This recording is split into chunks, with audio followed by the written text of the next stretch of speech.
I'm very sorry about that. Technology is technology. It decided not to work with us. So I would like to start this by saying, hey, everybody, my name is Zach with Community Pay It Forward, Community Dare to Care, which is soon to be the Come Together Compass, and Pact podcasting channels. Sorry, I don't know where I got lost.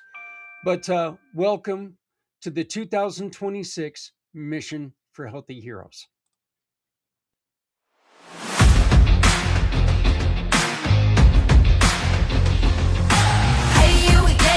It's time to rise. Every heartbeat tells a story. A silent rhythm, strong and true. But silence helps one hear the call. Your voice can break down every wall. You're not alone in the fight. We're standing beside you, shining light. Never shut up, silence helps no one. Raise your voice, lift another until the battle's won. We stand together, stronger than before. Heroes rise when we speak out loud forevermore.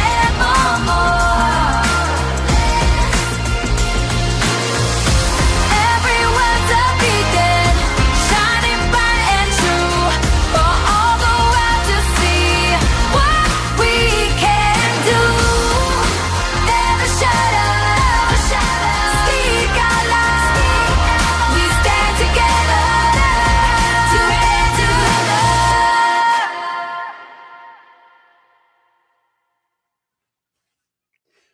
Okay, I'm very sorry again. Technology is technology. It does what it wants to do, and I am not smart enough to tell it, no, you're not going to do that. It looks at me and tells me, yes, I am. And I'm like, oh, okay. Well, I guess that's the way it is. Everybody, my name is Zach with Community Pay It Forward, Community Dare to Care, and Pact Podcasting. I would like to remind everybody that if you take and you like any of the Pact Podcasting or Things Network, subscribe to the channels. Make sure that you're subscribed, like, share, or and comment. You need to at least share it and comment on it, or whatever you do. But every time that you do that, every time that you share the show, which you can do once every segment, once every segment. So like once every 3 hours, you will be entered to win tonight a 1 hour tarot reading from our friend Lynn Sobolski. Lynn is going to be on at the 10 o'clock Eastern hour for free readings. So come and join her tonight. You can have a little bit of fun. You get to meet her, meet who she is, and then you get a couple of free readings. You know, you can ask her to tell you about yourself or tell you about someone else. And then when that happens, you get to have some fun. And just make sure that you like the program. First and foremost, like the program. Second off, subscribe to whatever channel you're on. We need your help by subscribing to our channels. Okay. All of us are trying to get it to where people, where our message is out there more, and you can help us by making sure that you shared it with people, that you've subscribed to what we're doing. So please make sure that you've liked, shared, and then comment. Okay. And once you comment, we know that that you're serious about helping us out, and you will be in the running for a 1 hour tarot session with our friend Lynn Sobolski. So one of Lynn's friends, Lynn introduced me to this lady, this great lady. We had a great conversation. Then my computer got very, very sick and died on me. And so then I had to retape this conversation. This is Aviva Chansky Guttmann. I appreciate her. I thank her for doing this. And keep your eyes open because we're going to be doing a lot more with her. Thank you. Hey, everybody. Zach Clayton, thank you for joining us for Mission for Healthy Heroes. And I am here with a really, really, really good friend, somebody that a couple people talk about all the time. The great Mr. Z talks about Aviva all the time. So he loves her to death. And then we've also got our great friend, Lynn Sobolski, who's going to be joining us later tonight, giving free readings right here at 10 p.m. So you want to make sure that you turn in and get a free reading just by commenting. And by the way, if you share this video, this program, if you share this with your circle and then comment, make any comment, done, or ask a question, whatever you do, you are in the running for some of the prizes that people have donated, including a 1 hour reading from Len Sobolski. So, but Aviva, how are you doing? I'm doing well, Zach. If maybe you want to clarify about if they ask me a question, because I am being recorded, they can have the answer as soon as I Yeah, get the question. right. And yeah, that is true. This one is being recorded, but if you do have a question, first off, the best thing to do is make an appointment with Aviva. But Mhm. if you would just like to say, hey, you know what, can you ask Aviva this question? I will gladly ask her and get back to you with the answer. But yes, this one here is being recorded, so we're not live right now, but I'll guarantee you I'm live. I'm probably still sitting in the same seat. So, That's right. but so Aviva, you have a very, very specific yet a lot of parts in what you do. Can you please explain to us exactly what you do? Well, if I were to give it an overarching umbrella of what most of my work involves, it has to do with energy. And energy is something that's usually invisible, but we have within our whole mind-body system, mind-body soul system, energetic experiences that go on. And what I help with is when there's an energetic blockage of some type, whether that be related to a memory, a trauma, or a relationship issue, behavioral issue that's repetitive. The frozen aspect of energy is characteristic of all the types of ways I help people. So I am an energy psychology practitioner, a relationship therapist, certified in Imago relationship therapy, and also certified in emotional freedom technique, which is called tapping in many different schools of thought. It's called tapping, but it's called emotional freedom techniques, and I am certified in that. Tapping is something that you use something like it would almost be like it's pressure points, right? It's similar to if anybody has had acupuncture. It's That's what I based was on looking for. Yeah. Eastern medicine. Basically, you tap on meridian points, which is what an acupuncturist does with the small needles they insert throughout a person's skin surface. They're accessing the meridian points, which are the energy centers of the body.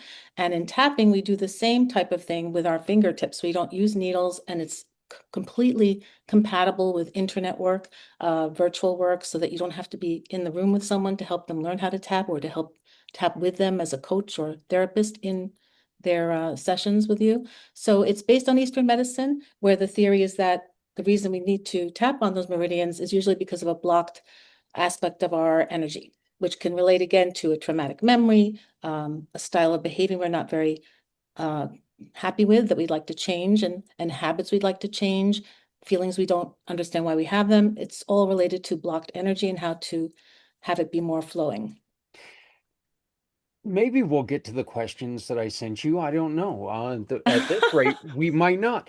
But let me ask you something about what you just said. Blocked memories. How often can blocked memories be the root cause of problems today?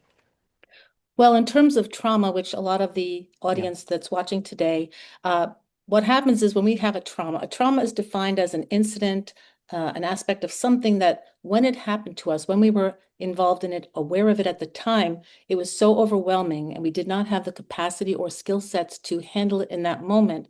What our system will do energetically is put it aside as a frozen aspect of energy. So what that means in terms of a flashback, for instance, from war, what will happen is that it may have been too much to take in, so it's been put aside in our system. It may be that we can't remember it accurately at all. It's repressed at times, although a lot of the times with post-traumatic stress disorder, which a lot of people in the veterans and military fields experience regarding trauma, it's that it comes back as an emotional state. It comes back as a state of overwhelm.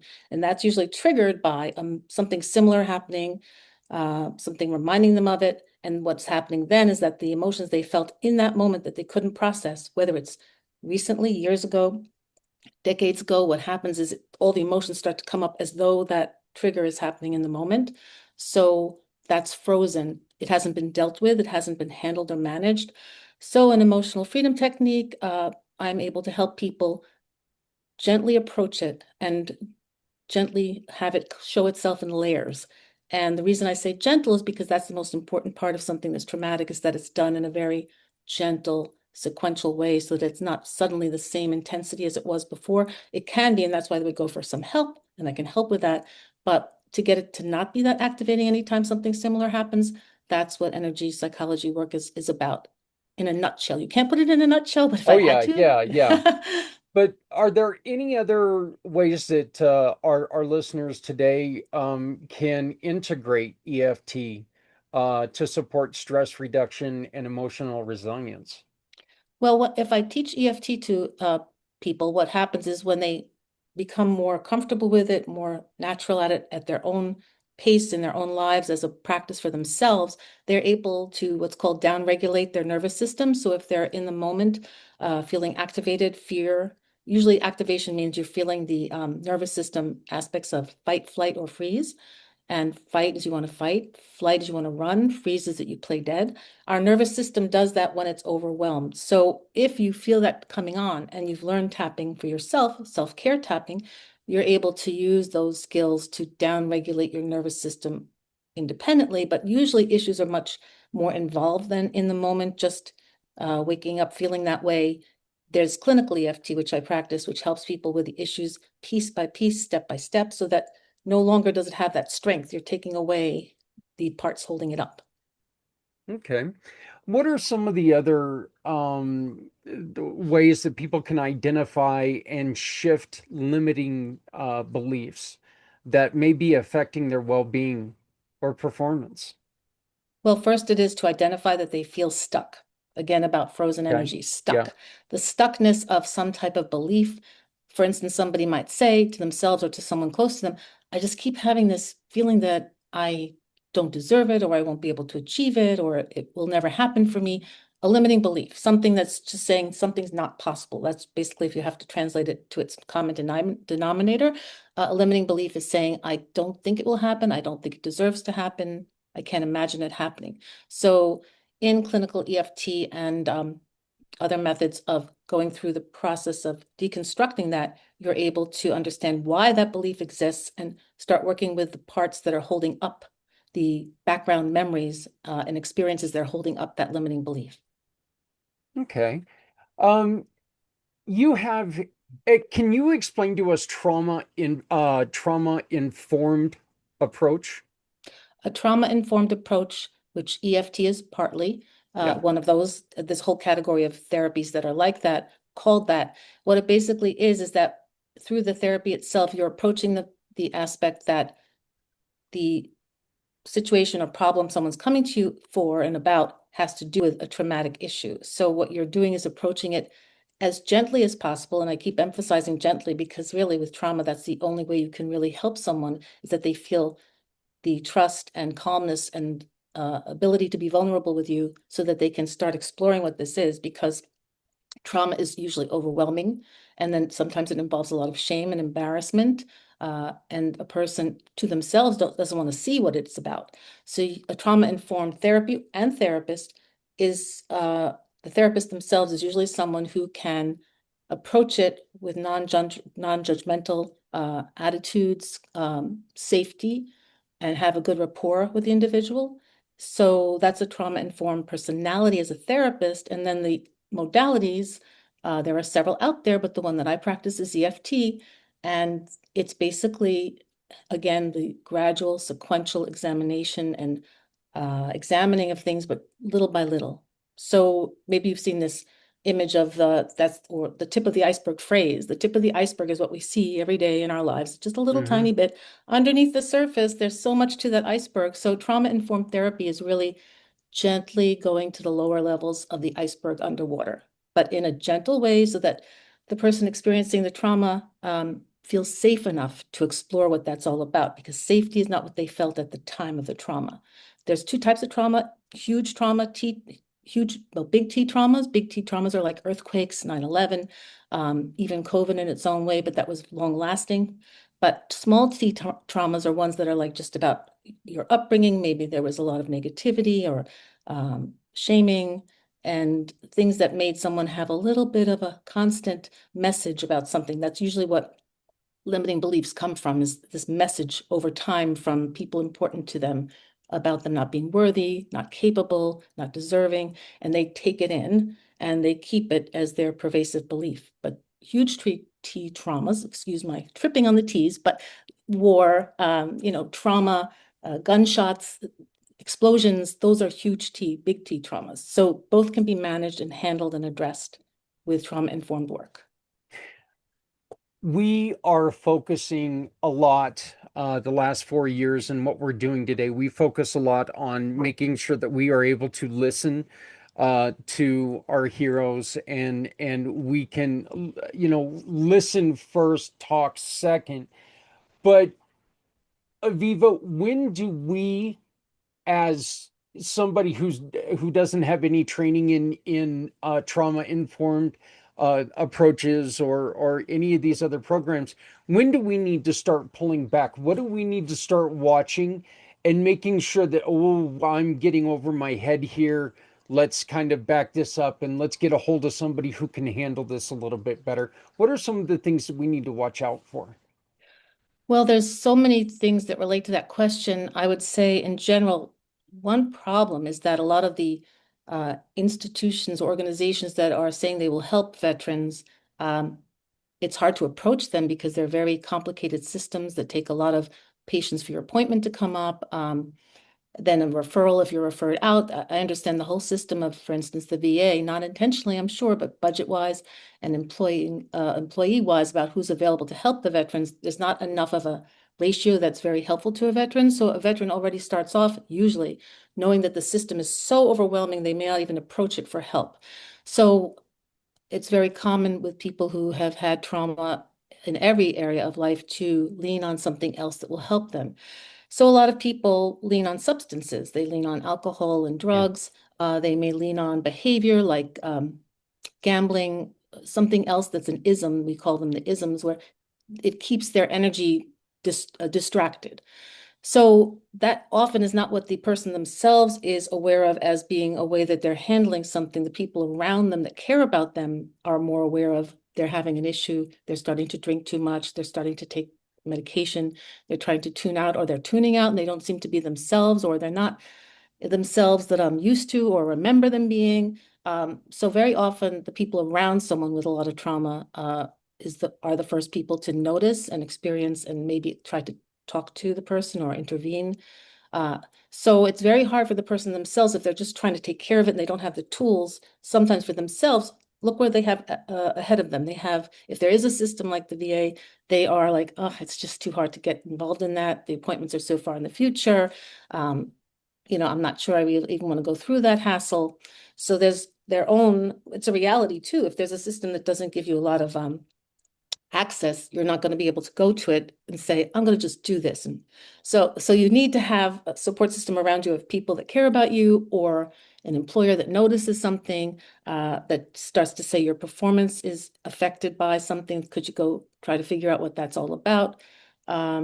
So I would say the hardest thing is the self-awareness, because you're already traumatized. So to be self-aware and determined to go for help that you don't even know if you can access or what it is It's very hard. So that's why it's great that you're doing this type of work, Zach, because you're letting people know the different ways that they can get help or start to ask questions. So when they start asking questions, other people can refer to other people like, oh, I know this person that does this. I know this person that does that. I know Aviva who does EFT. So Yeah. that's the way is that the conversation gets started. Well, and that's the reason why I strongly believe that we should never shut up, because I want people to know that Aviva's out there. I want people to know that, you know what, it is frustrating. As a civilian, it's frustrating. I'm waiting 4 months. I'm sorry, I was going to say 6 months. I'm waiting for 4 months for a very, very painful neck just to be Mm, seen to decide what we're going to do with it. hmm So, and I'm not involved in the VA. It's just that's kind of the way the medical system is now. And yes, in the VA, we've got limited doctors, we've got limited appointments, we've got all these limitations that really, I think a lot of times it puts that I'm not important enough for them to get me in. And hmm we need to make sure that we're telling people out there, no, there are other programs that, you can try, try these, see if it works for you until you get in and be seen with your doctor. But there's more than one way to heal. hmm There's only one way for you to heal, but there's many things that you can try to find that healing, and a lot of things that we can put together to initiate the beginning of the healing. So, um, and I think with what you're doing, I think it's a beautiful place to, start seeing yourself and start learning how to control some of the anxiety and things that you may experience. So what are Well, I some want to add something, Zach, here yeah, about two please. parts that come to mind. One is the importance of community and family and loved ones. Hmm. We live in a society that, first of all, a lot of people are very far apart geographically, so they're not that aware of the daily life of their loved one at times. However, with technology, people can do more checking in on each other than they ever been able to do before. They can check in by a virtual call to just see how the person's looking and sounding and how they're moving. I mean, you can tell a lot by the body language of somebody if they're having a difficult time. Um, so the fact that the informal things that used to be part of our society all the time, family support, community support, that it's so hard to access that too, that makes it even harder. So I'd say not just to the veterans or those suffering with PTSD and other traumas, that you first, the people around them, the people that love them and care about them, be more aware of them and take care of them by watching out for them. Because again, the hardest thing I've heard over and over again is I didn't know where to look for help. I didn't know that I could get help. I tried to get help at that organization. However, the waiting list is 4 to 6 months. In that time, I wasn't able to get a prescription for something I may have needed, no matter what the prescription was for, whether it's for nerves, anxiety, depression, or even medical issues. I do know that it can be a big lag, insurance issues. So the value of community and family and loved ones, it sort of says, I give it back to you as well today. Like I give it back to family and loved ones to care about someone and notice differences in them. Because while they have to wait for something, the only thing that will help them is to know they're loved and accepted. And that's very important too. So I just thought I'd add that because it is important. Well, and that's a beautiful point, because look, let's be honest here. You're in New York, I'm in Colorado. This was Mhm. not possible, years ago. This wasn't. Yeah, it was possible for a telephone call, but we're actually having a face-to-face conversation now. Mhm. This is something that everyone can take and pick up their phone, and instead of hitting the phone icon, they hit the camera icon, and you can talk to people face to face. It's so much more personal. And I think I think what you said is a very, very strong statement, that we don't have that excuse anymore that, they're too far away. I couldn't reach out. We can reach out to everybody, at any time. So I And if the really think, person's feeling about themselves is that I don't deserve or can't get help, they're living in that framework in their mind because that's all they've been able to get reinforcement for as a truth. It's not a truth in reality. objectively, but it's their subjective truth. So they're believing there's nothing out there for me. I can't get what I need. And that's why they often will go to something else to self-medicate. Self-medicating is the alcohol use or the substance abuse use or distractions that just keep them from being present with themselves emotionally, which of course people will do if they have no other source of relief. It's human nature not to want to constantly be in a state of pain and grief and discomfort and fear, which is all part of what PTSD is about. So community has a responsibility. I'm just saying Yeah, that too. there is no doubt, and in my own experience, there is, pain and injury, and there is nothing that is more defeating at times than dealing with that pain on your mental state. Mm. You just sit there and you're like, well, I just can't get people to care, so I just give up. I'll go on ahead and I'll just take your drugs that give me to get me by. And Hmm. and that turns into something, very dangerous, very dangerous. So, what specific tools or practices will people learn when they come to you about the tapping, about any of these programs? What are some of the specific tools that you're going to teach them, or Oh, will they need? the best and basic and most essential thing that happens when you start to do a lot of uh, working on the layers of something that's stuck and traumatic in whatever way you approach it is that you start to learn more ability to be resilient in terms of bouncing back to have your nervous system be calm. All of these concerns and traumatic feelings people have, overwhelm, fear, PTSD, flashbacks, a lot, that's all about the nervous system because the nervous system is the reactive state. It's also the rest and digest state, the other part. But the part that's reactive is reacting to as though in the moment the same thing is happening. That's the basic way to say it. So in EFT, one can learn how to get their nervous system to downregulate back to a baseline of calm. When you have a baseline of calm, even though over time you'll be even more calm or be more of a better baseline each time you work on yourself with EFT, what it does is it allows the problem solving part of the mind to come forward and say, well, here's an approach. It's just internal awareness. You'll start to have an awareness. Oh, I could look at it that way. That's one way I could handle it. Oh, that wasn't so serious, meaning a perspective, not that an incident wasn't serious, but the way you looked at it might be that you were looking at it in a very harsh, punitive way to yourself. So, because there's a lot of the language to yourself, I'm to blame for it. It's my fault. The fact that I can't get over it is my fault. There's something wrong with me. In EFT, you can get the nervous system to actually isolate that there was an incident, you're reacting to it. However, that doesn't mean that you're incapable, there's something wrong with you. You have tools, here's a perspective. It allows a distance from the memory and the reaction. And that's all about nervous system regulation, down regulating to a state of calm. When we are calm, doesn't mean we're asleep. It means we're more aware of problems, solving solutions, insights.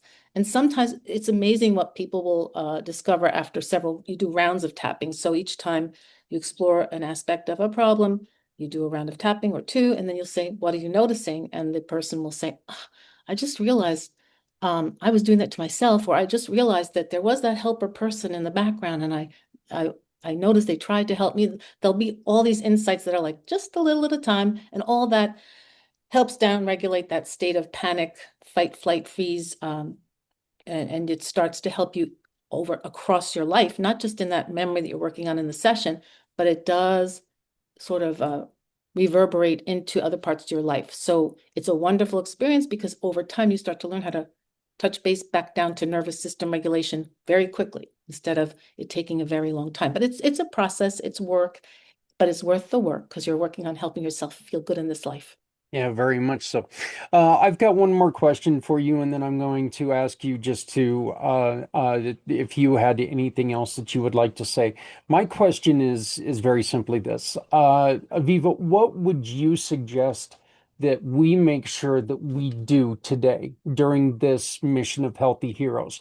What is the one thing that if you being one of my support providers with this program, what is the Mhm. one thing you would like to see us do all day long?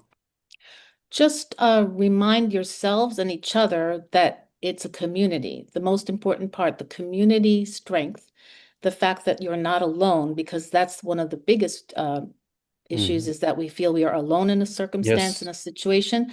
Whoever you've been able to reach, either through this live telecast that you're putting out today, or the fact that it's going to be on recording, I'm sure parts of it on YouTube accessible to people, Mhm. is just that no one's alone. So also those who are watching it, who know other people who could use the information that you're giving to people about how to get help and how to reach people for help, um, keeps sharing it, share it, because it's just really important. I have known veterans and I have known people that suffer a lot, and it's very insulating. They just feel they're totally alone, even though they're part of a huge community of people experiencing the same things. There's no way that community can speak to each other because they all feel that they're the only person in that circumstance. So that's why sharing, mentioning it, posting it again on their social media, whatever way they can spread the word, it has to be spread and understood by more people. And then somebody else will share it, somebody else will share it. That's the most important thing, is to help people not feel alone and that there is help. Again, very, very important with what you said and with what we just keep telling people. Look, we need to make sure that we're talking about what we've been through, what we did to get through that, because there are so many, there have been so many things that have happened to so many different people. They're not we're not inventing new things to go through. Things people have been through these things and people can talk to each other. We just need to make sure that when we speak to someone, we're speaking to the right people. When we look for something, when we look for a program to help us, we need to look that we're make sure that we're looking for the right programs to help us, not just giving up. And that's one of the reasons why everyone should really listen to what other people have to say, because somewhere out there is your path. Mm. And that's what we need to make sure. Aviva, I'd like to give you the last word. Is there anything else that you want to make sure we talk on? I think that's it for now about the energy work of tapping. I also, just to say, help people in their relationships with stuck situations. I'm a relationship therapist, so in that work as an Imago relationship therapist, when we have relationships that aren't quite working or feel like they're stuck and have a lack of flow between partners, I do that work as well, which is very much similar but in a relational context. So that's also available if anyone's interested in inquiring more about that. You also make sure you also have a program that helps people with listening to each other, and with programs like mirroring and just make sure that you're active listening. Can you That's talk very about much that a a little part, bit? yeah, with imago therapy, the foundational aspects of it have to do with the three foundational parts of connecting with someone: mirroring, validating, and empathizing. So it has a context of relationship therapy between partners in any relationship, that's imago, but it also has a context called safe conversations. And I am also trained in that. And that's more of a model for organizations, businesses, human resources, schools. So what you do is help people learn how to actively listen. That's one of the hardest skills when I teach it. People don't realize it's a skill. So when I do teach active listening, I've had people like show sweat on their brow because they're trying to understand. You mean I have to pay attention to every word this person is saying to me? And at first it feels very hard because we're not used to doing it. But that part of fully listening and then mirroring back what you've understood from someone, whether it's one-on-one or in organizations or groups, what happens is when you fully hear and understand and make sure you've understood, it takes away all the, let's say, the waste of misunderstanding. And misunderstanding is what happens between most people most of the time. They assume they understand the other person, they assume it, they let their mind spin. If they said this, they must mean that. They don't clarify, did you mean this or did you mean that? Or could you explain it more to me about how I haven't understood you? So those are the things I teach for active listening. And that helps a lot too, because if someone's coming for help, such as the other questions we've had about if someone needs help, how can they get it? They may be expressing that they need help, but the person hearing that request hasn't understood them. So that's very important because they may have been brave enough or strong enough in that moment to say, I'm really suffering and struggling. Can you help me? And they may be told, and a lot of people are told because the person listening or hearing, I wouldn't say listening, hearing only hears, uh-oh, that's too much for me to handle. I'm just going to tell them to forget about it or get over it or go talk to someone else about it. Where there, the person's opportunity to be vulnerable and ask for help has already been shut off. And that is another layer of why people don't access what they need or can't or try to. And it's a whole cycle of needing more connection and clarity that I help with that too. So And I think that's a very beautiful way to end this, in remembering that you can hear somebody if you're talking to them with the cell phone in your hand, if you're checking the football scores, but you can't listen to them with that cell phone in the hand. So you got to make sure that you're truly participating in active listening. If somebody's coming to you with a problem, make sure that you're focused on them and what they are saying. And remember, they are saying it. You don't need to always put your input in. Okay. but that's what the validation and empathy parts of the three aspects are, is that mirroring, validating, and empathizing. Validating is to offer someone you make sense. And the reason you make sense is when people are told that, when I first teach them that, very often they'll say, but I don't agree with her or I don't agree with him. Why should I say that makes sense? The issue is not that you have to agree or you have to say that's fine or right or judge it. The concern is that they're letting you know something, and all you need to let them know is that makes sense for you. I understand in your experience Yeah. that makes sense. And that in itself is a healing aspect of conversations if people have them that way. And the empathy is to say, given that you feel that way, I can understand that you're frightened or sad or scared or feel grief. If you let them know you hear their emotional state too, then they feel even more understood and accepted because it's also opening them up to being part of the world. People with trauma often feel they're disconnected. Just, I know that you understand that too, and they all understand that are listening that feel this way. And that's why you're doing this beautiful work, is to help them feel connected. But the feeling of disconnection is so isolating. And you have to go into like the common denominator of what that means. It means if you feel disconnected, you also feel like you're not part of things. And you can also feel at a deeper level, you're ignored and not alive because people are not acting like you're there. So that's why it's so important, all those parts of a safe conversation. And they are welcome to reach me about more because there is more to it. And how do they reach out to you? Well, my website is my name, but it's www.avivachanskygutman.com. And Z made a beautiful website for me. So just a plug for Z and his website development skills. So they can reach me that way, or they can Google me through my name. They can also see my own YouTube channel, which I hope to convert this onto as well. And also through you, they can just ask you, how do I reach Aviva? So Yep. that'll make it more simple. Absolutely. Aviva, I want to thank you for being a champion when it comes to the mission for Healthy Heroes. I want to thank you very much for joining us and making a difference in what we're doing. I appreciate it. You've given extra effort due to our circumstance, and I appreciate it so very Oh, much. Thank you. it's so wonderful to be able to do this. So thank you so much. I really appreciate it. And just to say, it gave you more information for more questions because we had talked this way before. So it Yeah, helped. absolutely. I'll be honest with you. I think I really I think I got a clearer picture from this second interview. And so, where I wish that I could pull up the first interview, I'm glad that we had a chance to do this again. So, This reminds me of when people make pancakes. The first one's not as good as the yeah, rest. yeah, we're This is raising your second kids. pancake. Okay.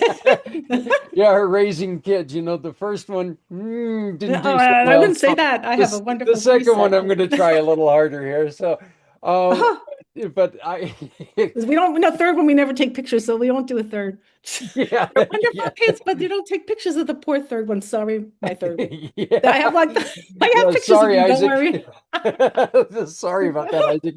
So, but thank you so very much. Please, if you ever have anything going on that you would like to spread the word, join us again on one of the podcasts. I'd love to have you back.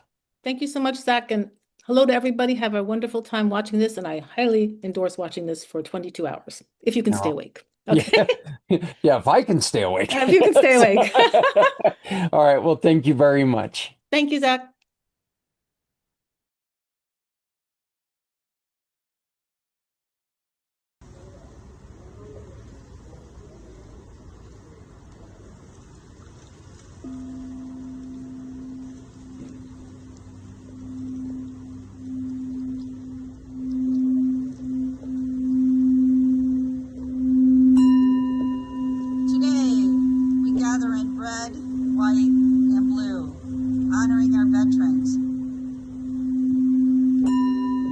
Red represents the root chakra, safety, grounding, and belonging. Before anyone can speak, you must feel safe.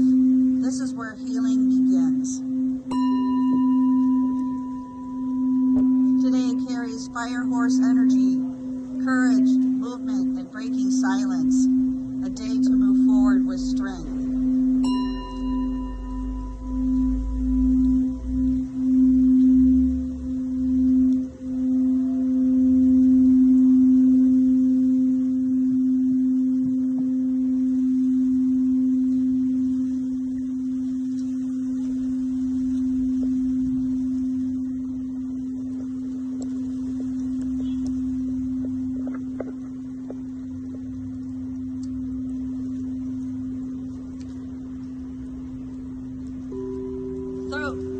Chakra, blue bowl, voice. Blue represents throat chakra, the voice of veterans, the voice of those living with tinnitus and hearing loss and invisible wounds. No one should have to stay silent inside their own mind. Even when ears ring, even when words feel difficult, there is still a way to communicate through vibration, presence, or simple connection. Even basic sign language can open communication.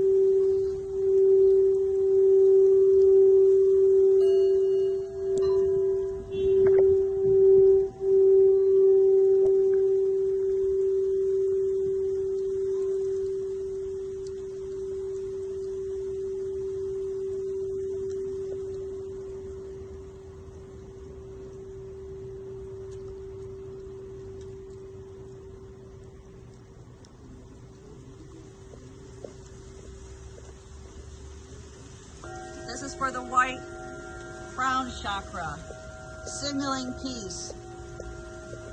Let there be peace on earth and let it begin with me. The white crystal bowl represents peace, the place beyond the noise. Even when sound continues, the mind can still rest.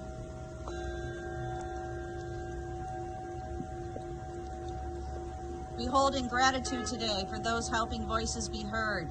Zach Clayton and Pay It Forward, Kurt and Sue Roscoff, Project Die Hard, the World of Ability Community, and the Disability Channel founded by Jay Stoyan in Toronto. Appreciation to Nonprofit TV, Dr. Anthony Sorelli, and On the Mark TV with Mark Bayan out of Phoenix, sharing it over to 220 networks and worldwide, the acts of kindness messages, ocean care, anti-bullying, climate awareness. Special thanks to Colibri Restaurant for their support, and to Be Willie, our healer, on Instagram and social media, spreading light and healing energy worldwide. We also want to recognize Clean Water Foundation, Leanne McLaughlin, providing fresh drinking water worldwide. Join us on this Saturday, February 22nd, recognizing veteran suicide with Project Die Hard. And again, thank you, Pay It Forward, Zach Clayton, and everybody joining this event, and Santa Papa John. And we want us to invite you to join us in the spirit of kindness next month on World Water Day, March 22nd. We'll be recognized by the United Nations. Anyone can visit the actsofkindnessseries.com to receive copies of the books. All classroom teachers in the United States of America can visit donorschoose.org. And our tagline is, "So go out and play today."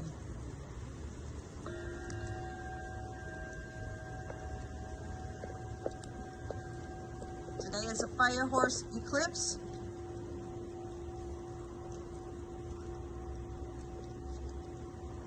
And we are sending the message of peace, love, happiness, and thanks. And especially thank you to our veterans.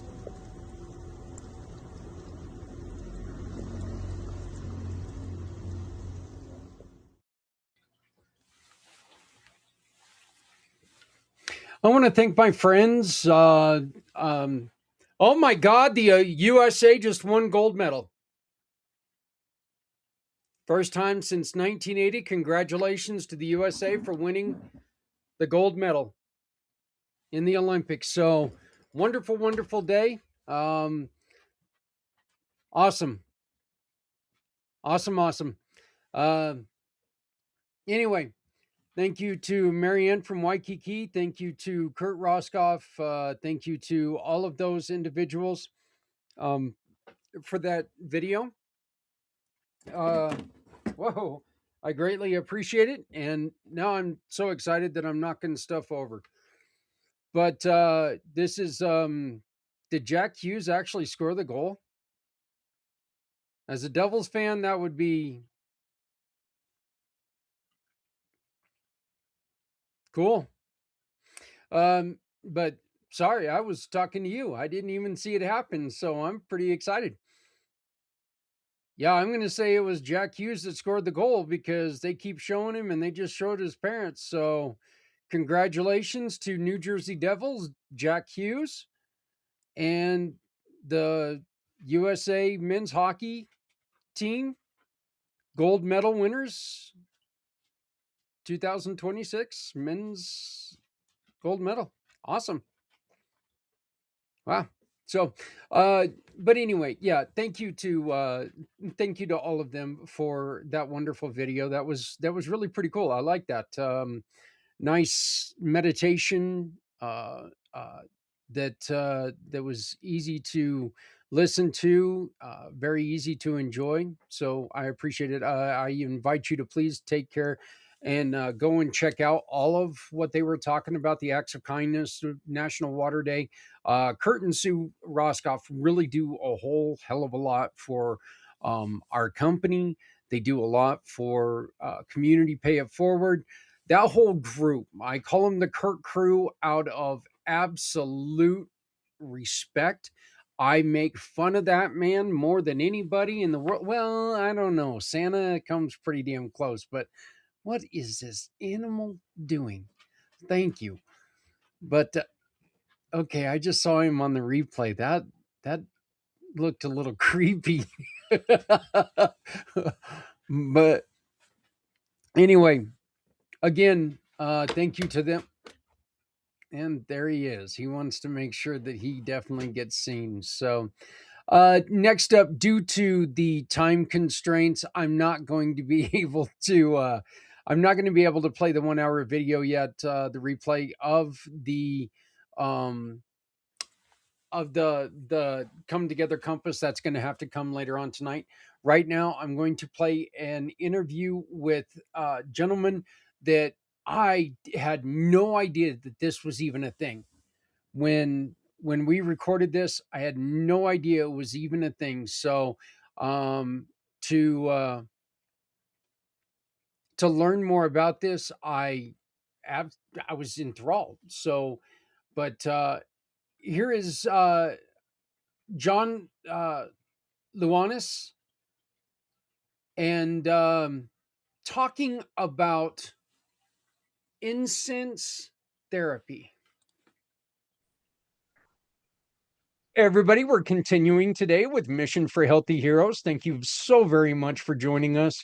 We're moving on along. We've got our 22 hours of trying to find ways that we can help our heroes. And saying that, I want you to remember, you can always be someone's hero. There are always people who are depending on you.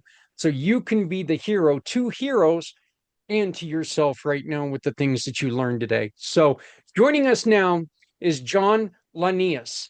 How are you doing, my friend? Zach, I'm doing great. Thank you so much for having me on. You know, I decided that I wanted to have on some of the people who have all the spare time in the world because they don't really do a whole hell of a lot. And then I wanted to have you because you do a lot.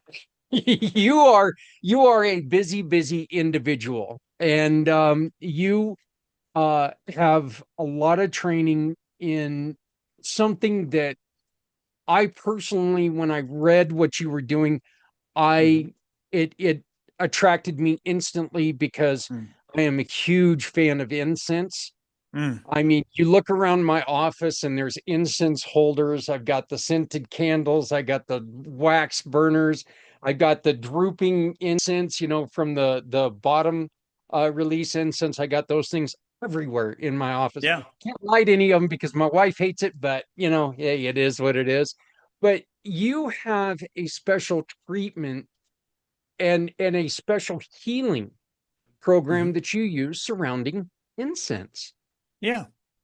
Yeah. Well, let me start off by just setting up the whole overview, and then we'll end Yeah. up on Shihan Wellness. So, from a media standpoint, I'm the director of strategic operations for Lifetime Media. We're a national footprint media company that works internationally, which is really cool. I mean, award winning, you name it. And so I always have a media through line. That also relates then to my work with the Special Operations Charity Network. With the Special Operations Charity Network, I'm the director of community outreach, where I bring the incense journey to active military, veterans, and first responders, which you kind of alluded to that a minute ago. And then I'm also the founder of Shihan Wellness. So we'll stop here with that background. So since I was 9 years old, I started studying world incense and fragrance traditions. Most of the time, when you think of incense in America, you think of the 1960s, or you think of incense that maybe your wife doesn't like, right? And there is absolute truth to that. But what I have followed since the age of 13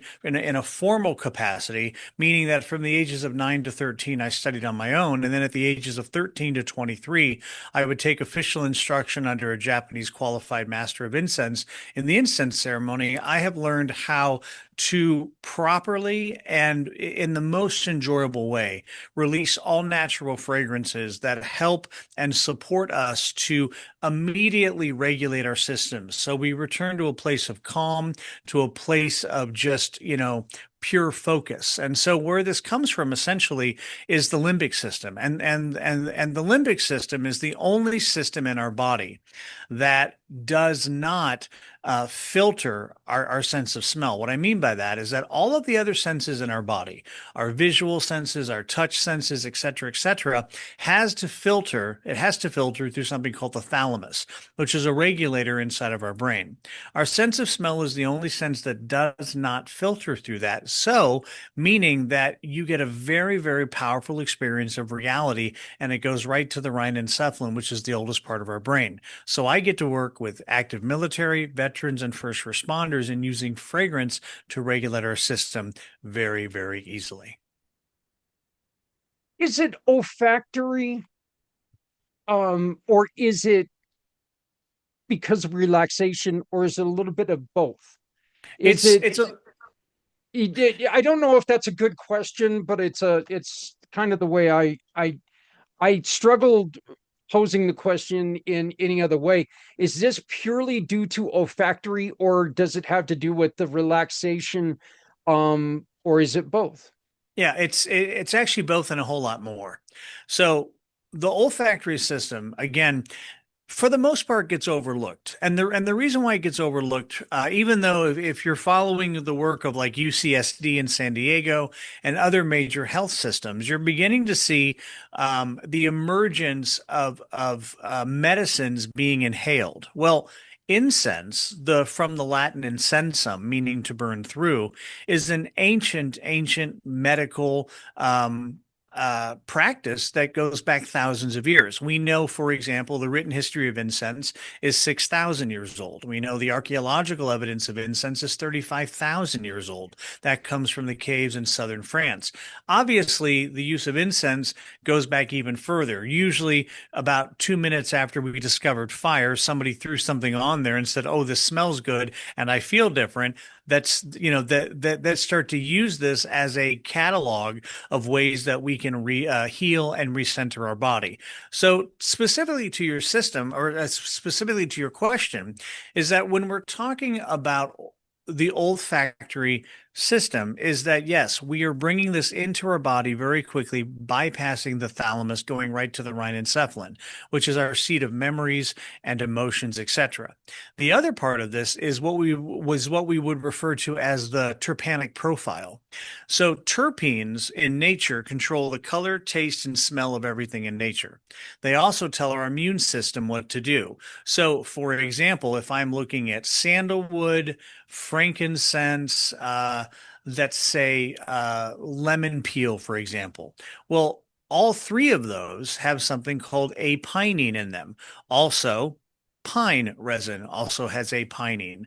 And so the apinine terpene tells our body what to do in the sense of relaxation, antimicrobial, antibacterial.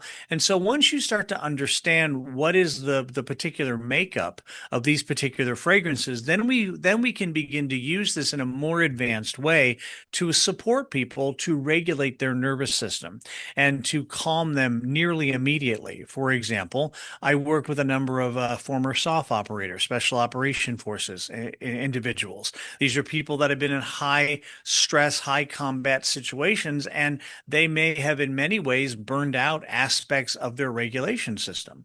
So what I'm able to do very quickly with people, and I do this all around the world, either on Zoom or in person, I either use different versions of hypnotic techniques if I'm doing this over Zoom, or if we're in person, I will actually use the fragrances following a document that I give my clients called the Natural Preference Survey document. This document allows me to, in under 5 minutes, know exactly the types of fragrances that you best respond to. So in the example of one of my former soft operators who literally looks like a living GI Joe doll, he's massive, right? He basically said, the only reason why I'm working with you, John, is because a general told me, to work with you. When you talk about smelling stuff to feel better, that sounds like a bunch of woo-woo, and he used a bunch of other expletives that I'm not going to Yeah, use right now, yeah. right? But by the end of our second session, he was like, I got to tell you right now, he said, John, I've never been more relaxed in my life. And I'm actually able to start to look at some of the things that have been dysregulating me and keeping me from a high quality of life and enjoyment of life. And so for the past 44 years, I have lectured internationally on the subject. I have worked with some of the biggest names in entertainment and music and business, and also people, regular everyday people. It's just the point is this, is that the reason why that I make that juxtaposition between names that you would know and people that you don't know is that we're all going through the human experience, regardless of whether we're famous or not. And so being able to get back to our center, be able to see reality clearly instead of through the filters that we put in, to our own experience that get in the way of our effectiveness. This is the work I do in fragrance. This is the work I do in hypnosis. And this is the work I do not only with Shihan Wellness, but also with the Special Operations Charity Network, and then also Lifetime Media when we need to tell stories about that as we capture the events that we do all around the world. John, I am a person who, and this actually drives my wife a little nuts about me. I am a person that gets very, very stressed Hmm. by different smells around me. If something stinks, Uh-huh. I get nervous. I guess, well, no, I do get nervous, but I more get irritated and I cannot concentrate. Hmm. Okay. What does that say about me? I mean, Hmm. what does that tell people about, or what does that tell you about me? Yeah. So I'm going to go on kind of a long diatribe, but I promise by Yeah. the time that we circle around, it'll make a lot of sense. So part of the reason why that our sense of smell is overlooked is because of something called olfactory habituation. In other words, when you walk into somebody's house that you don't know, you will quote unquote smell their house for about 30 to 40 seconds. Once that those molecules get into your system, they fill up all of your receptors.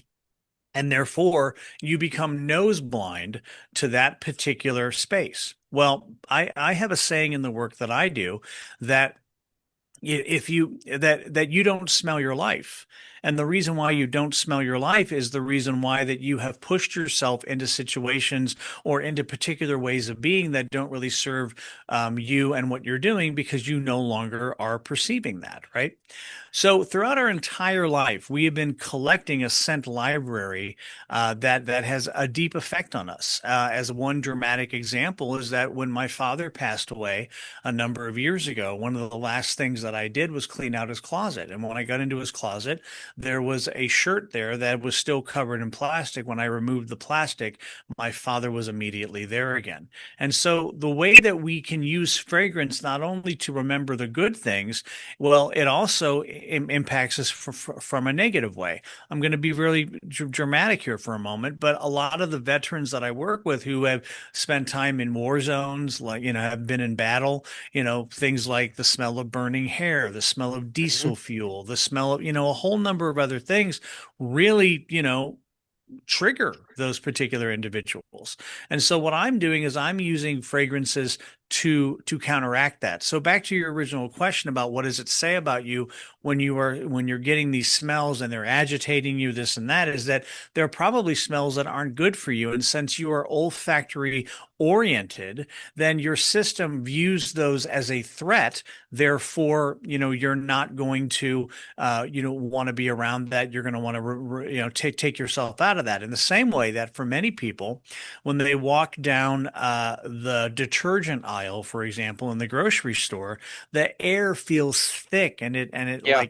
it gives you almost an immediate headache. Yeah, there's absolute truth to that. Is that we don't realize how much of the synthetics in our world are actually impacting us, and to give you a range of the kind of fragrances that I work with fragrances that could be pennies, right? But then I also work with the far other end of it, with some of the most expensive incense woods in the world that can range in price from anywhere from $1,500 to $3,500 a gram. But it produces the mental clarity of a 30-minute meditation in a single inhalation. So if I'm working in fragrance hypnosis, for example, I work in 4 sessions where we're using fragrances along with hypnotic techniques to really re-regulate any aspect of your mind. If you don't want to do hypnosis and you only want to experience the fragrance, then I do something called the personal incense journey, which is an hour and a half, where in the first hour, I take you through a number of fragrances based on your responses to the natural preference survey document. But then that last 30 minutes, I leave you in nothing but the experience of that high-end, very expensive incense wood that produces the mental clarity of a 30-minute meditation in a single inhalation. The benefit of this is that the people that I work with is that once you know how to get up the mountain, meaning once you have found a place of centeredness, then you can go back to that very, very, very quickly. And so I have the honor of bringing this to our active military, veterans, first responders, and anyone else in the world who wants to experience deep calm and peace. And if you think somehow that this is incongruous with any of your religions that you may follow, all religions and all cultures have had incense. And so why is that? Well, there's always this connotation of the tension being drawn upwards toward the heaven. There's this re-regulation of our mind and our body. If you stop having all of the thoughts that are in your head and they start to slow down, then you get to experience other things that are around you. And so for thousands of years, there have been comments made by all cultures that the more incense you burned, the more enlightened you become, and the more you feel a connection with the divine by whichever name that you call it. Why? And I mean this with all due respect. Why do the Japanese find these methods before anyone else? Why is it that they have found that if you calm the body, if you calm the mind, you Mm. clear the mind? Why Yeah. is it that one of the most beautiful cultures in the world Mm. has found out that these these things that are everywhere can be used Mhm. to slow us and heal us? Yeah. So let's walk backwards. So Japan was the last culture to receive incense. This happened in 550 AD through the Korean Peninsula. When Buddhism arrived in Japan, there was a saying in one of the sutras that came from Korea, which came from China, which came from India, right? That talked about how you cannot have Buddhism without incense. Now, if you're not Buddhist, don't worry about it. Stay with me. There'll be a high level reveal, I promise, right? But it was this idea that if you want to achieve enlightenment, then you're going to be using fragrance to do that. In other words, there is this concept in the Japanese tradition of incense called monko. And monko means listening to incense. And so you're listening to the incense, which seems a little nonsensical at first, right? But you're listening to the fragrance for what it reveals for you. Well, I was in a talk once and somebody said, well, I'm not Buddhist. I don't want to listen to Buddhist teachings, which is what that means. And I said, that's fine. The Christian tradition has something very similar. Like, what do you mean? I said, well, the Greeks and the Romans used to call Jesus the panther because what the panther does in nature is that the panther breathes out a sweet breath and then it attracts its prey. Now, this is not to compare Jesus and followers to prey, but it's the idea that the sweet breath brings the gospel, brings the good news, right? So you see this across all religions and all cultures, this idea that we're going to use fragrance, something of divine nature, to recenter ourselves. Many of these fragrances, believe it or not, when you're looking at some of the apocryphal information, especially from the Judeo-Christian tradition, is that it is said, for example, that the fragrance of aloe is the scent of the Garden of Eden. For if you look at some of the very, very early stories of Adam and Eve, they were allowed to take garments from the garments from the Garden of Eden that smelled like the Garden of Eden. And so where this would turn into is that if you remember the play or the musical Joseph and the Amazing Color and the Amazing Technicolor Dreamcoat, Yeah. well, that's where that comes from. It's the idea that these garments that were taken from the Garden of Eden smell like the divine. And so, I mean, if we had time, we could literally spend the next, 1,000 hours talking about all of these traditions that have gone on over the course of the last 6,000 years of recorded history of humanity. We know that it goes back a lot further than that. But the Japanese were the last to appropriate, to incorporate these particular traditions into their culture. Japan, obviously, from the beginning, has had Shinto. Shinto is the indigenous religion of Japan. And as we start to see Buddhism and Taoism and Confucianism, all these other philosophies move into Japan through China, through Korea, through India, then you see this integration. But I think the most important part, Zach, is that the samurai tradition is about 800 to 950 years old, depending on who you ask. But about 300 years into the samurai tradition, this is where you start to see the development of what's referred to as the do arts. So chado, tea ceremony, kado, flower arranging, judo. Anytime you see a do at the end of a Japanese word, it usually means a refinement path.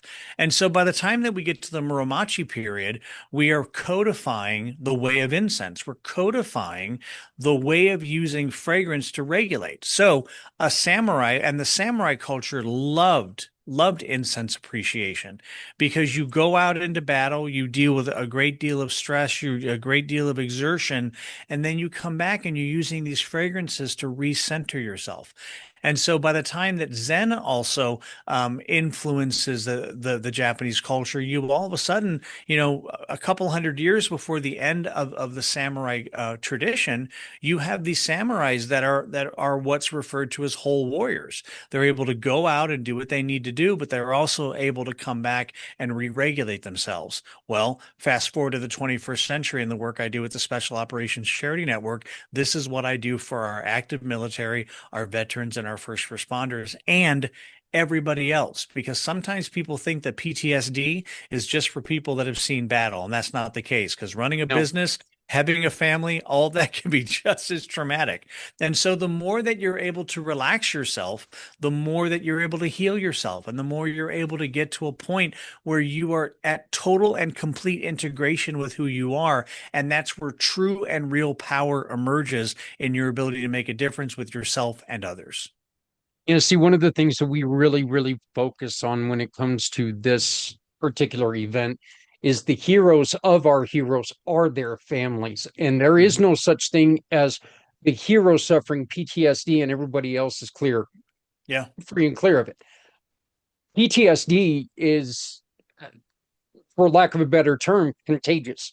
When Hmm. one suffers it, everyone feels it. Hmm. Everyone has to live it. So we never discount anyone in the family. We think that they need as much support and as much treatment as anyone. And so we love what you do. John, what do people do if they would like to try Shihan Wellness, if they would like to connect with you Hmm. on your charity network? How do Yeah. people reach out to you, my friend? Yeah. So, Zach, first of all, thanks for that. So, if you go to shihan-wellness.com, that's shihan-wellness.com, you can very easily send me a message there.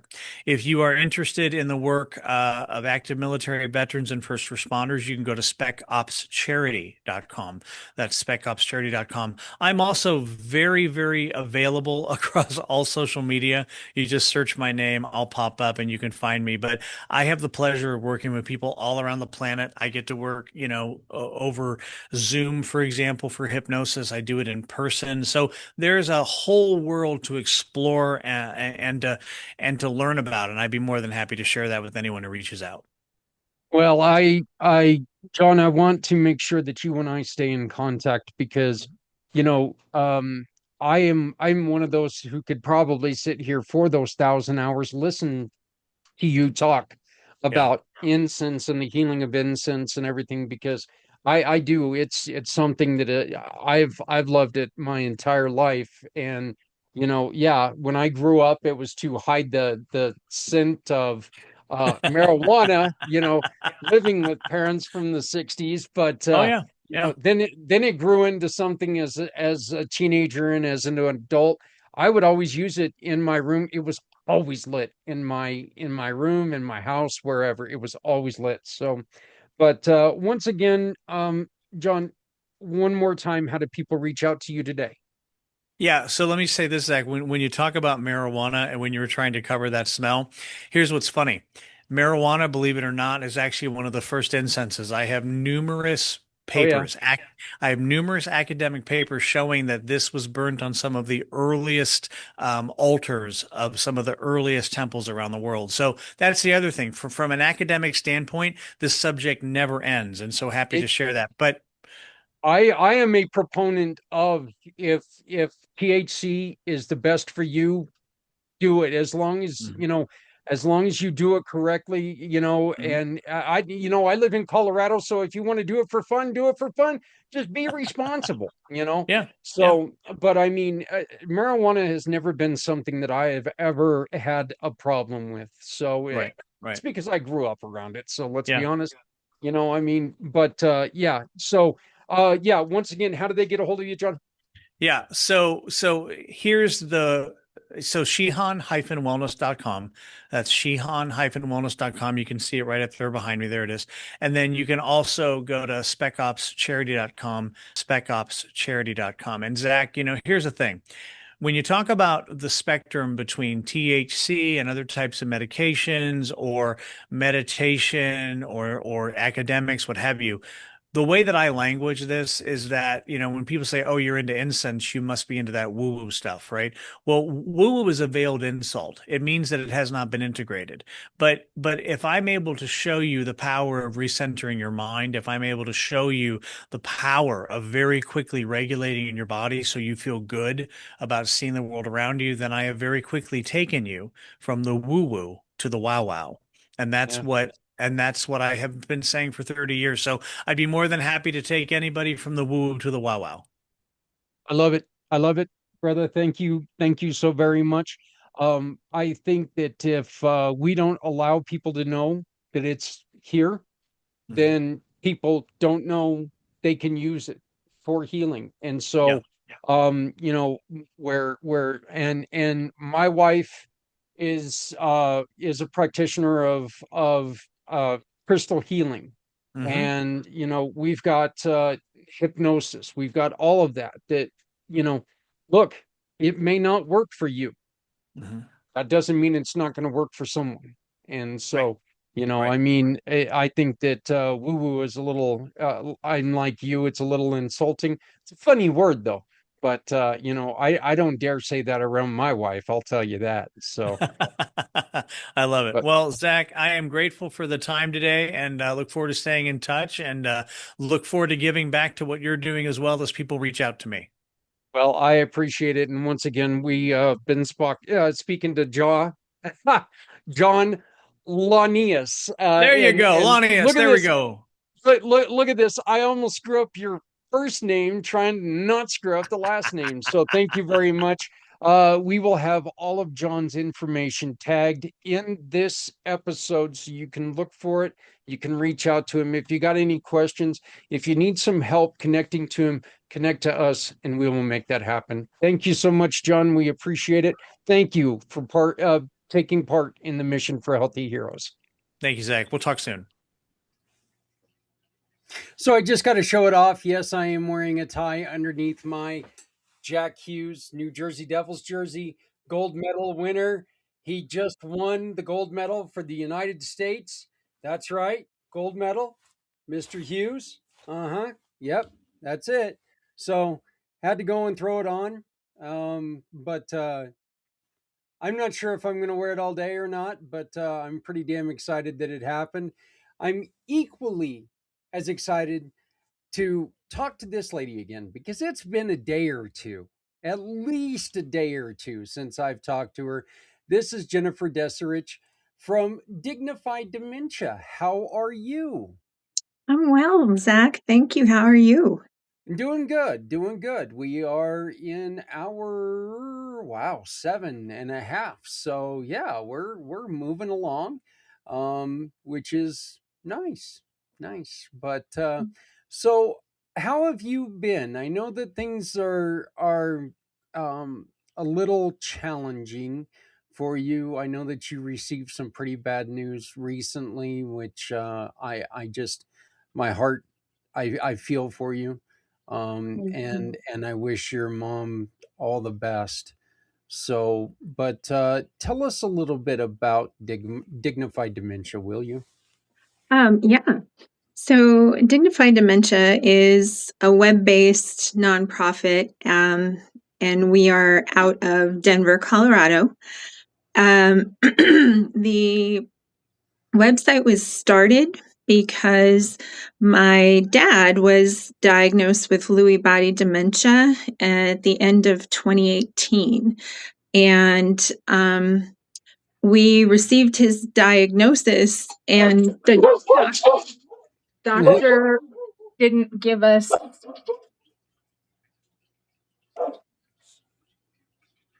I am so sorry. I've got I'm. I've got four of them down here that go off on. I'm surprised mine didn't go off on yours. Oh, yeah, he's a great guard dog, but yeah, and I'm on a different computer, so I apologize. No, Come here. Settle. Thank you. Um, so we were in this doctor's office, my dad and my mom and I, and the doctor told us it was probably Lewy body dementia. But the only way we could confirm that was on autopsy, so we'd know when he was dead. And I'm very well versed in the medical field, especially neurodegenerative conditions, and I had never heard of Lewy body dementia. And so my dad tried to ask a couple of questions like, hey, what is Lewy body dementia? And the doctor said it was like Alzheimer's or Parkinson's. It's just a different kind of protein buildup in the brain and it affects movement. And he'd be happy to answer more questions in a follow-up appointment. And my dad goes, well, is there any way to help other people like me or other families like ours? And the doctor said, well, again, just make a follow-up appointment. And we left that office without a pamphlet, a website, a resource of any kind, just the three of us walking back down to the car. And so I I reassured him. I thought that was a terrific question that my dad asked about helping other people, because that was his nature. And I said, let's figure out how to help you and how this fits into our family. And then I promise I will find a way to help other people like you and other families like ours, so they won't have to have an experience like this again. And my mom and I were his permanent in-home caregivers. We were fortunate enough to have a little bit of help.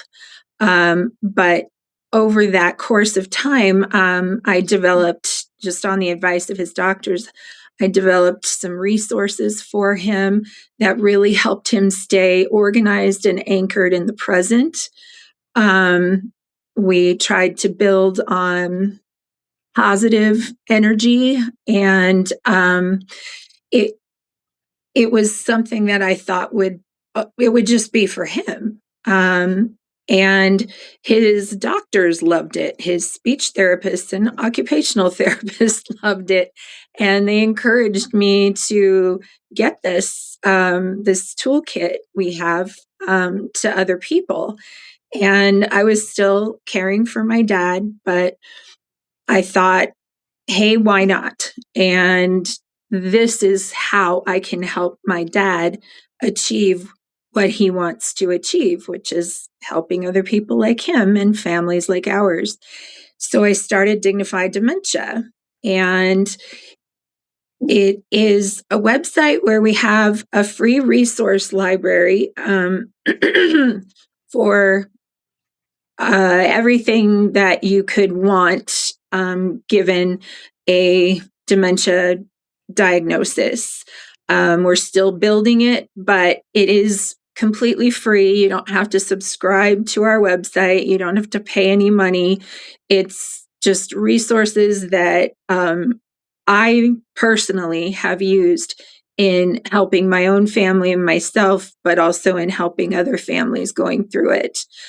And we also, fortunately, have raised enough money since I saw you last to where we are able to offer this cognitive wellness kit, this toolkit that I developed for my dad, completely free. So anybody who wants it can go online to the website and download it. They can download the whole thing. They can download one piece. And it's much more user-friendly than it was. And the other thing that we are doing is we offer a caregiver talk, and we are going to reopen our support group here soon. And that would be for anyone with a neurodegenerative condition or TBI, anyone living with a diagnosis like that, and their caregivers, or the people who love them.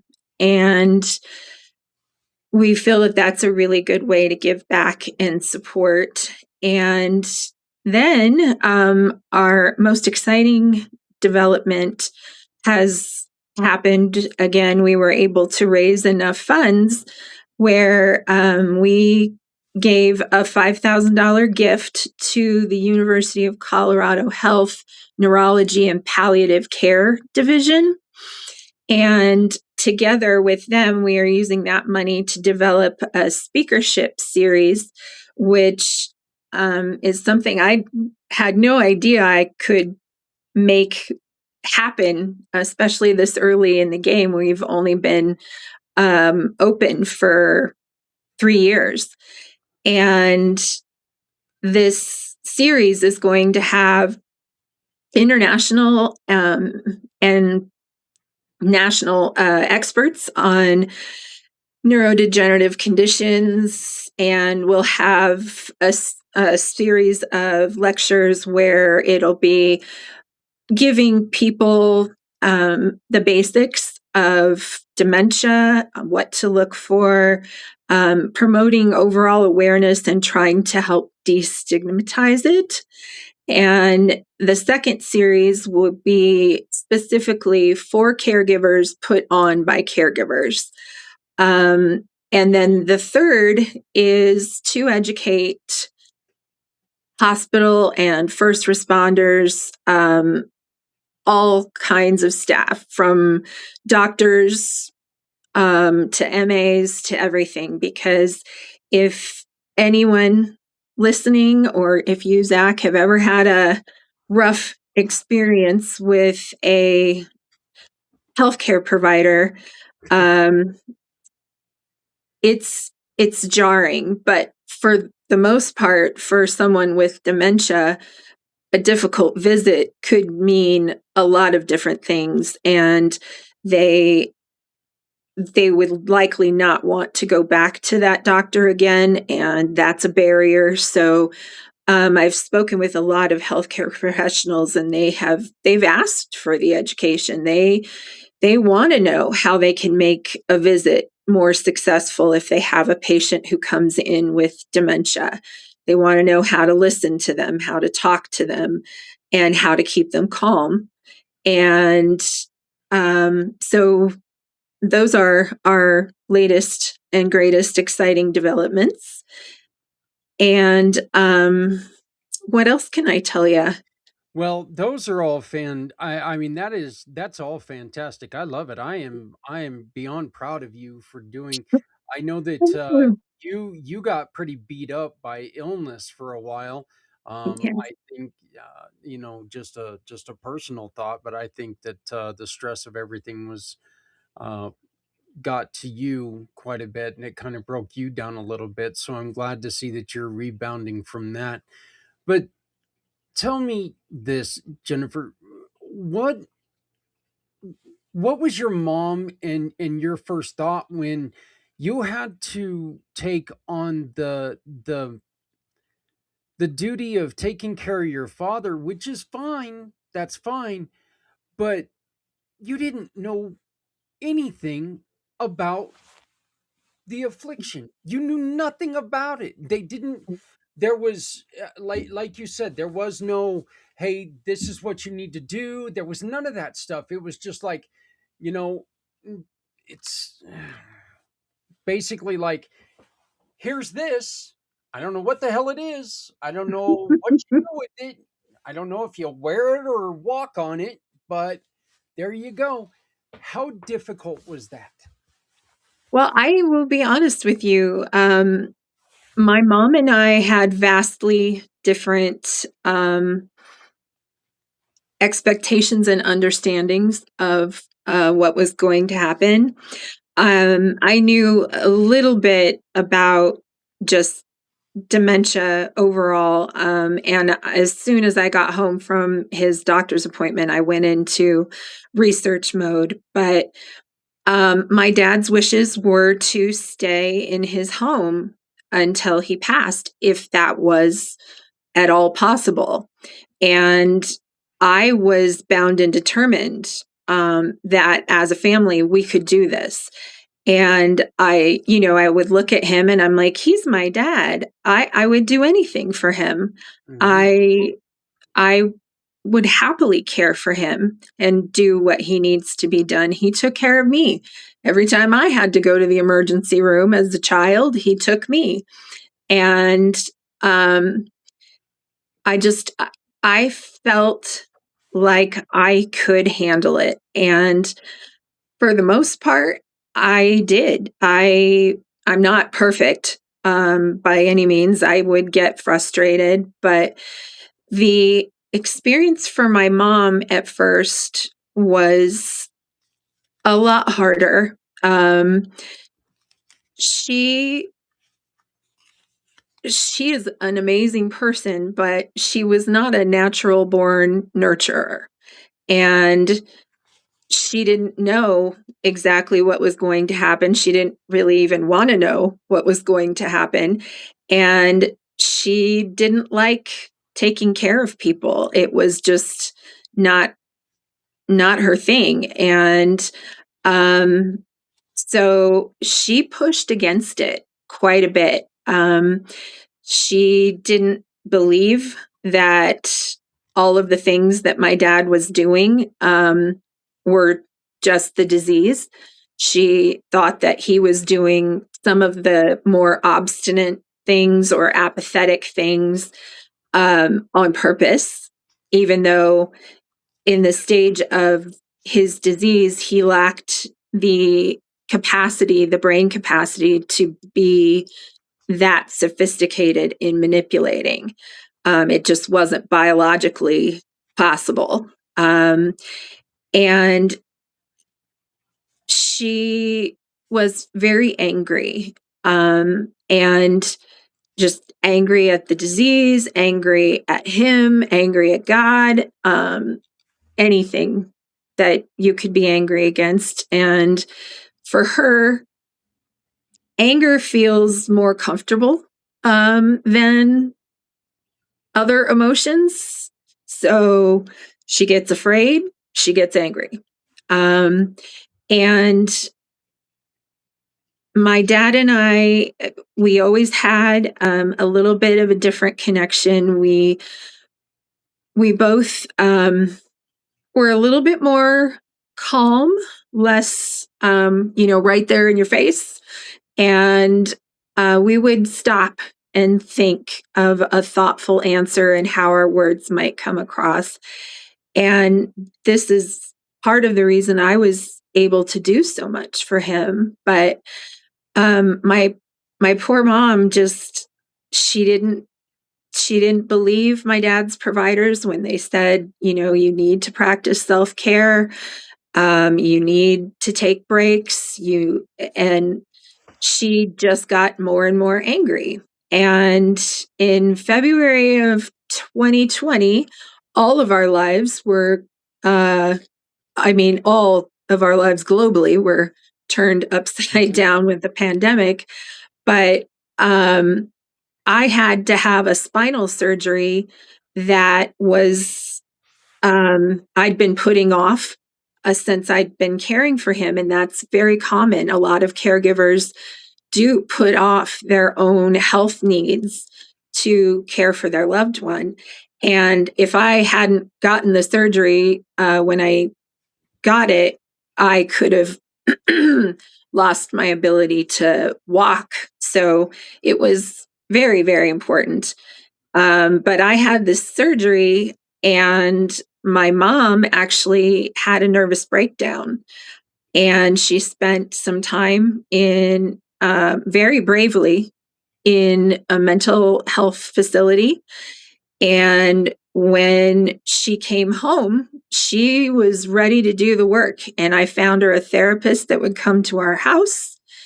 And she really worked everything that they taught her and inpatient mental health and at home. And that is really when my relationship with her and our ability to be true teammates in taking care of my dad started to change and get better. Get a lot better. But then after she started getting stronger that way, she was diagnosed with breast cancer. So I had one patient, or I had my dad living with Louie, and my mom with cancer. And again, commonly caregivers do this. It was recommended that she do chemo and radiation and surgery to remove the cancer. And she opted for just the surgery and radiation because she knew she wouldn't be able to help take care of my dad. And meanwhile, I was doing more and more every day that I could do just to help improve my dad's quality of life and slow his decline, keep him calm and engaged. And he remained that way until about 2 weeks before he passed, at which point he went nonverbal. And at that point in time, my mom and I had made the decision that he was on hospice, and we couldn't do it anymore. We had to move her out of their bedroom. And so she slept on a couch for 4 years because my dad was having violent hallucinations, and we were worried that she could get hurt. Yeah. And so the whole journey is, it'll chew you up and spit you out many different times. And we were very lucky because my mom and I were able to be a team. So even if we couldn't get along with each other, we could at least relieve the other one to go take a shower, or something like that. And I felt very blessed to be able to care for my dad like this. I woke up almost every day knowing that I was in the exact right place, doing the exact thing I was meant to do. And my mom still doesn't feel that way, but she does feel very grateful that we were able to care for him at home. But that would be her counsel, is you don't know what you're getting into. Even if you think you do, you just don't until it happens, until you're going through it. And that's when you need the resources the most. You need a friendly voice at the end of a phone. You need things that will truly help you, that you don't have to spend any more money on. And that's really what I aim to do with Dignified Dementia, because I want caregivers, especially caregivers like my mom, to have the help that they need, so what happened to her doesn't happen to them. And yeah, it was daunting. And at the end, he was on hospice. We wanted to put him in inpatient hospice. And that's when we found out we couldn't qualify for inpatient. One, because there was something with his long-term care insurance. There was an issue there. And two, there just wasn't enough space. We couldn't find one that we could reasonably drive to every day. And so that 2 weeks was probably the hardest part of the journey, because we were staying up all night. He was in a hospital bed in his room. I was administering his meds when the hospice nurse wasn't there. And yeah, he couldn't talk, but you could see the fear in his face. And that was just gut-wrenching. And he did eventually pass, and he died on February 6th of 2024. And even then, as a caregiver, you're not quite done yet, or the journey's not done with you. It's a relief that your loved one is no longer suffering. But you feel relieved about that, and then you feel guilty that you feel relieved that someone you love has died. And then my mom and I started the process of learning that we had no idea how much caregiving put on us emotionally and physically. So in the past 2 years, we've been individually and together working on grief and trying to figure out our own way again, just being responsible for our own care. But we were thrown for a loop at the beginning of December. My mom broke her right shoulder and tore the rotator cuff, and she already had a torn rotator cuff on the left side. And they put her in a sling, a very immobilizing sling, and I went from not being a caregiver to being 100% back into caregiving. And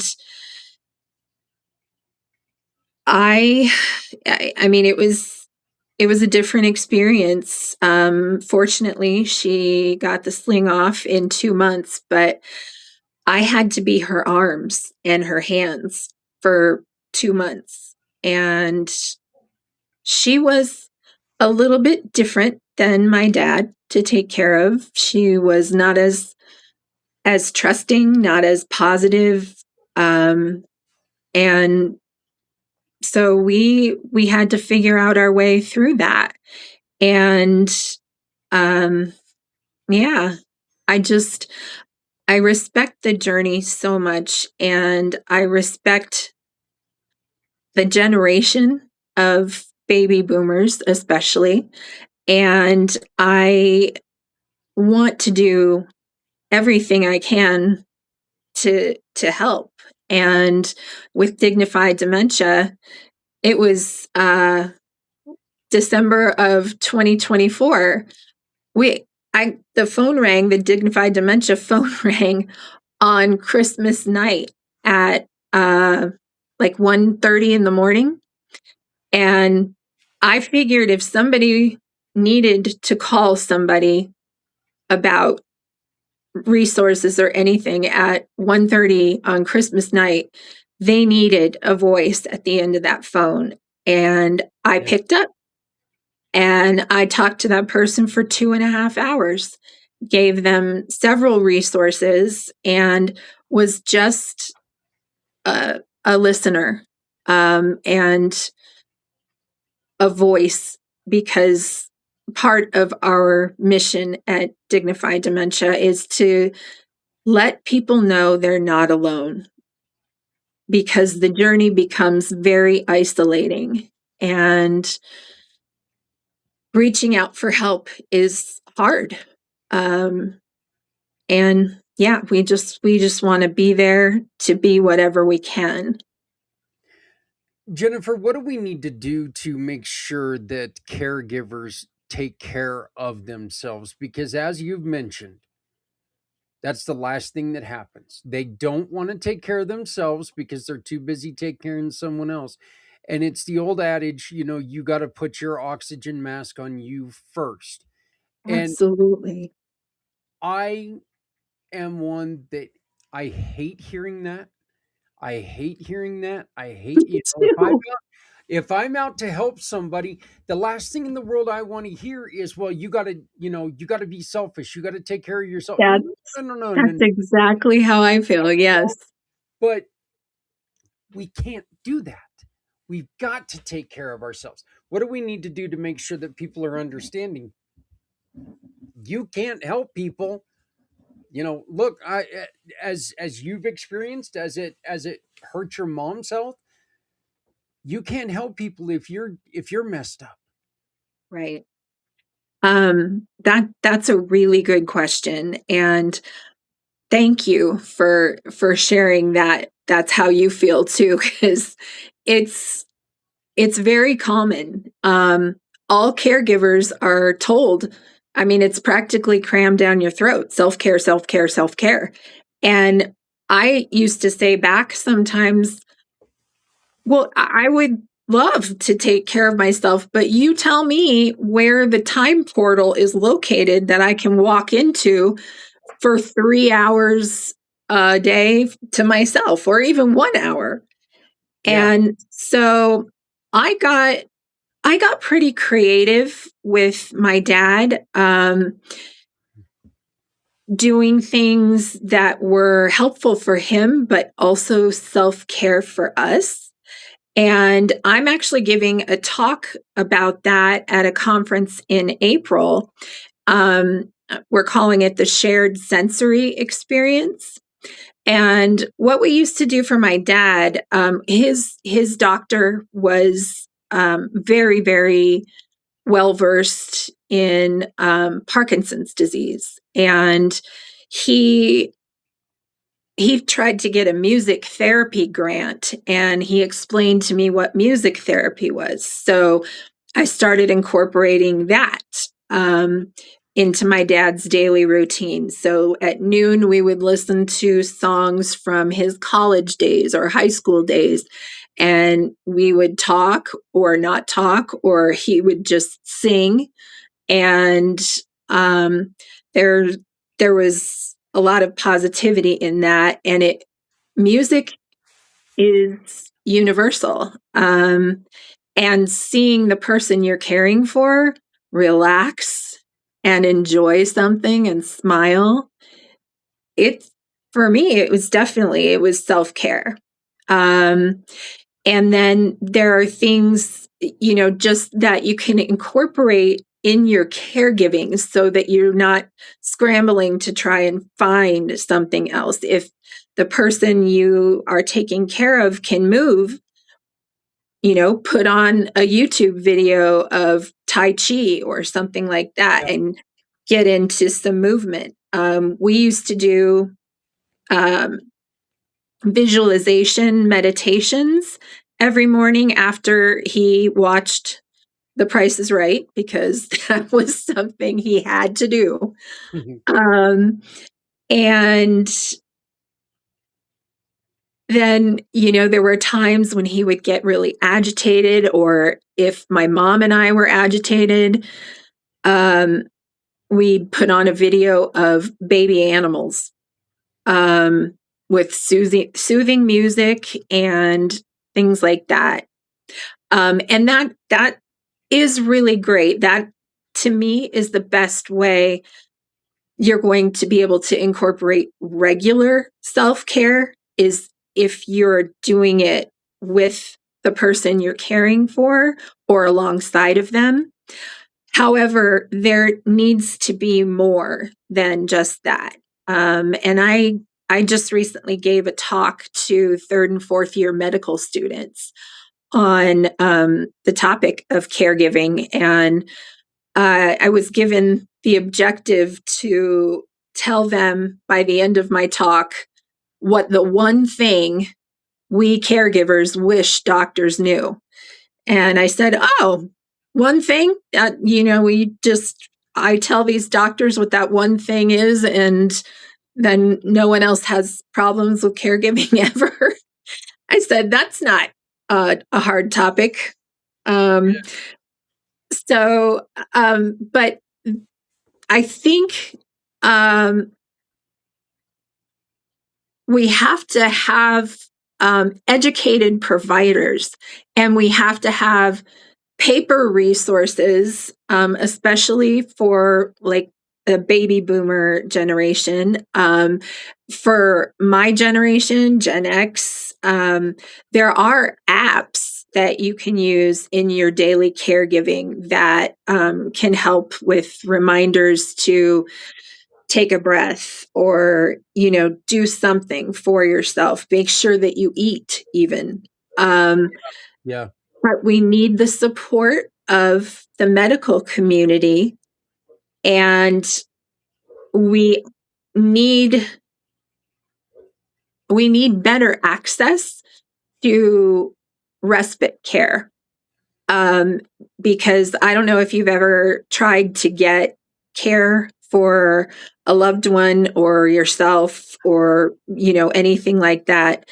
But there are plenty of companies out there that are happy to take your money and come in and give care. And many of them are incredibly good. The 2 caregivers we had changed all of our lives. They improved all of our lives. But a lot of people, especially with Medicare, and know if they don't have long-term care insurance policies, it gets very expensive very fast. And just because healthcare should not be tied to money.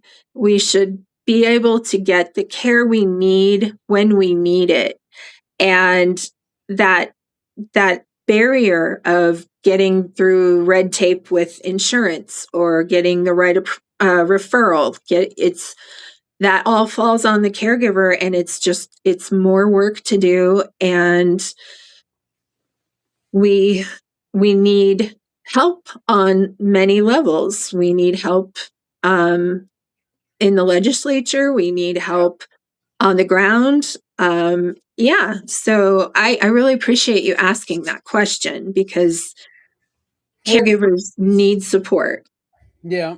And Jennifer, I would like to let's stay in contact. I'd like to get a hold of you next week, and we can have a longer conversation. There's so much to Absolutely. do with this.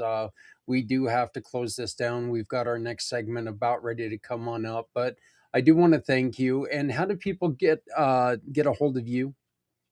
You can reach out to me at j.desserrich, DESSERICH, at dignifydementia.org, or you can call us at 720-663-7635. And I would encourage you to check out our website, which is www.dignifydementia.org. And if you'd like to make a donation, you can certainly do so through the website. We're here to help. Well, that sounds great. And what we will do is we will tag all that information. We'll make sure that people know about it, and they come and visit. Jennifer, thank you so very much again to your mom and to yourself. Please take care of yourself. Thank you. And let's make sure that we continue to stay in touch, and let's get this going, and we'll go from there. So, Okay. but thank you, Jennifer. I appreciate it. You're welcome. And thank you for what you're doing. It's amazing what you're putting on, and good luck to you and your next participant. I appreciate it. I actually get a little bit of a break. Somebody else is going to host the next hour. So, Wow. All right. So go do some self-care. well, yeah, I'm still going to be, but I'm just not hosting this next hour. So, Okay. all right. Well, thank you very much, Jennifer. Thank you. So, thank you to Jennifer Desserrich. I cannot tell you. Please go to dignifydementia.org and check it out. She's been through a lot. She has been through a lot, and she's still got a long way to go.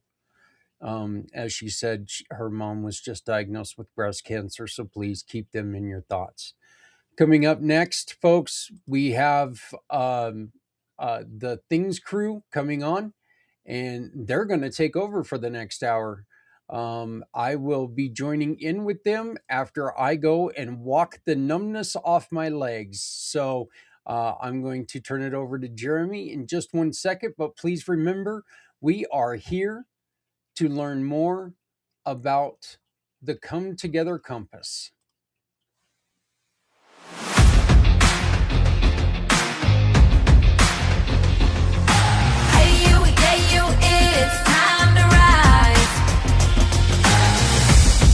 Every heartbeat tells a story,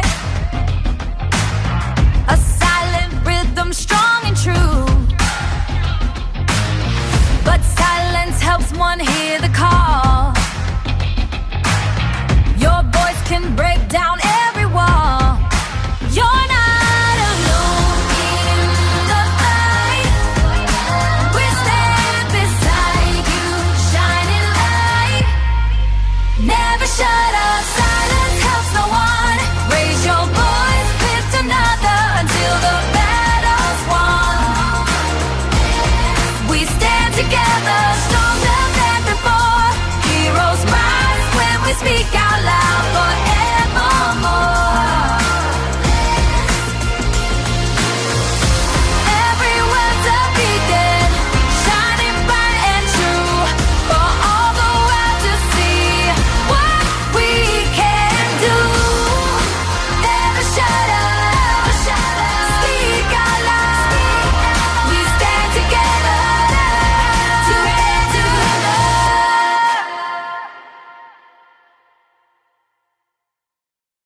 Hello, everybody.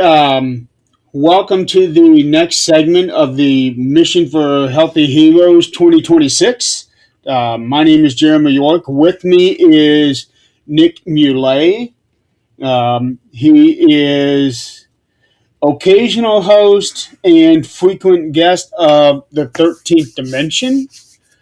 And like Zach said, we are going to give him a break so that he can get some feelings back into his legs. Um, Meanwhile, Nick, who is still muted,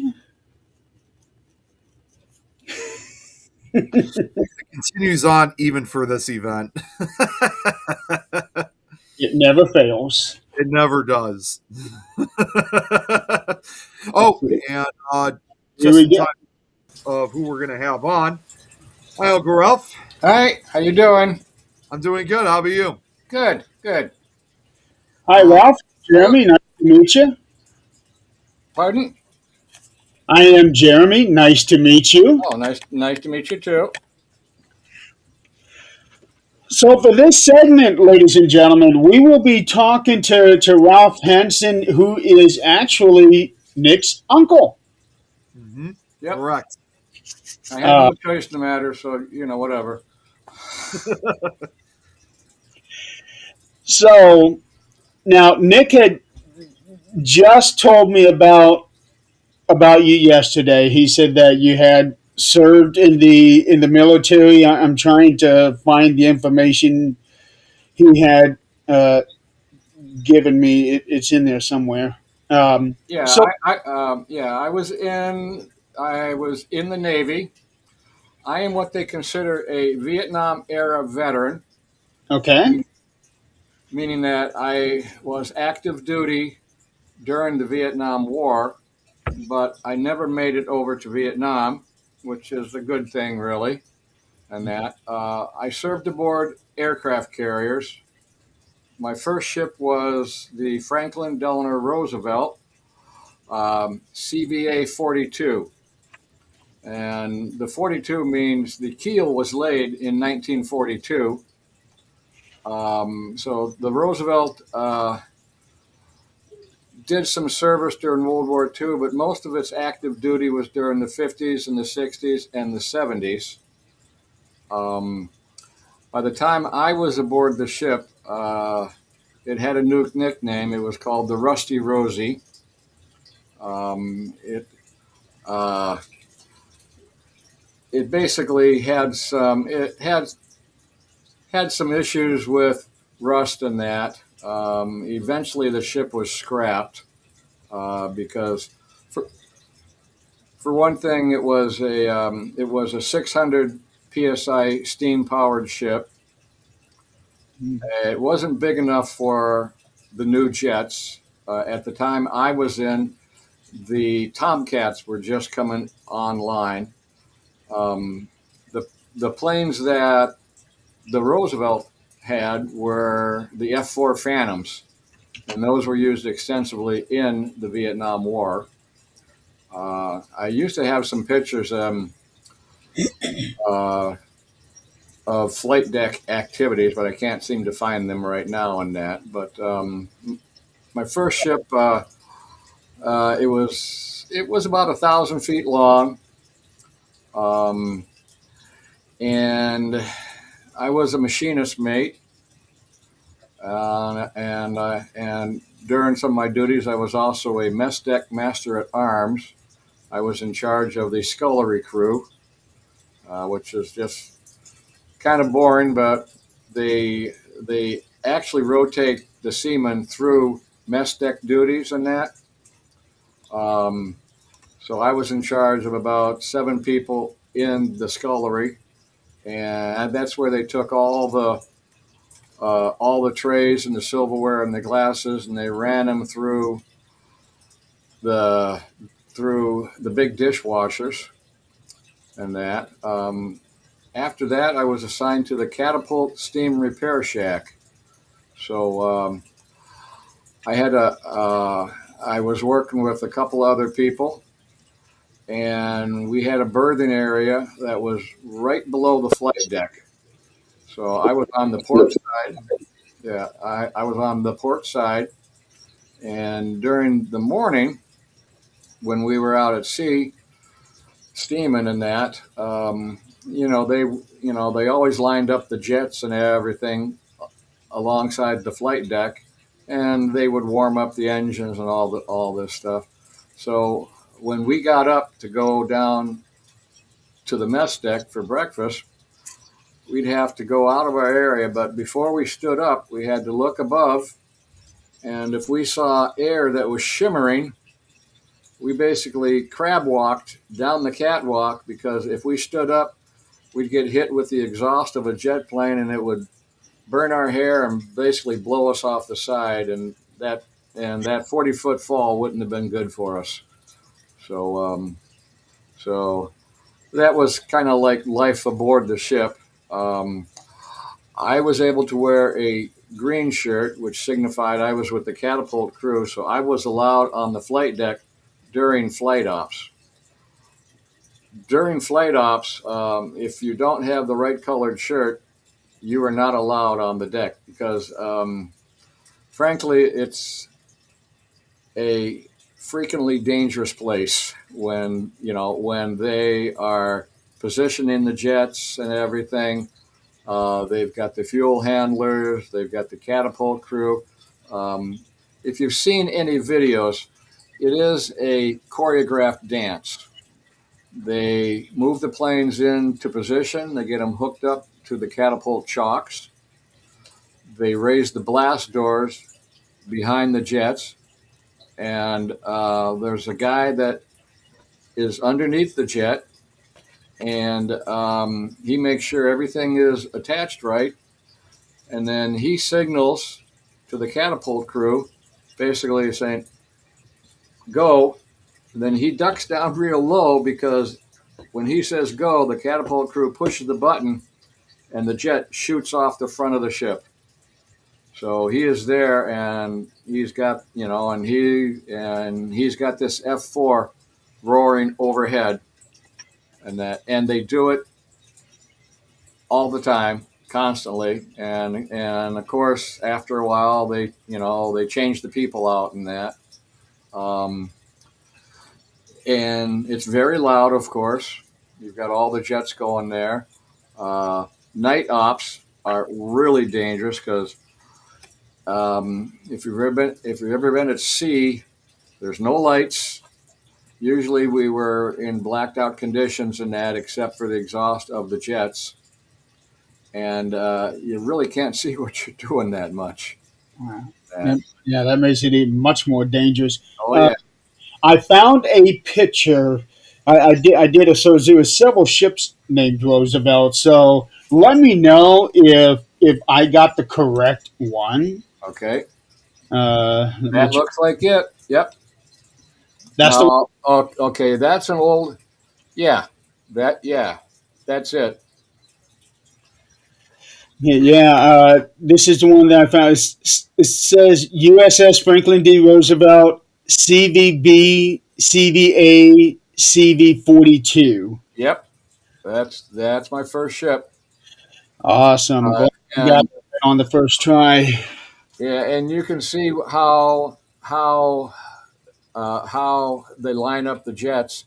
My berthing area was basically to the left of that first jet, down below, and that's why we had to always look up when we were steaming and that.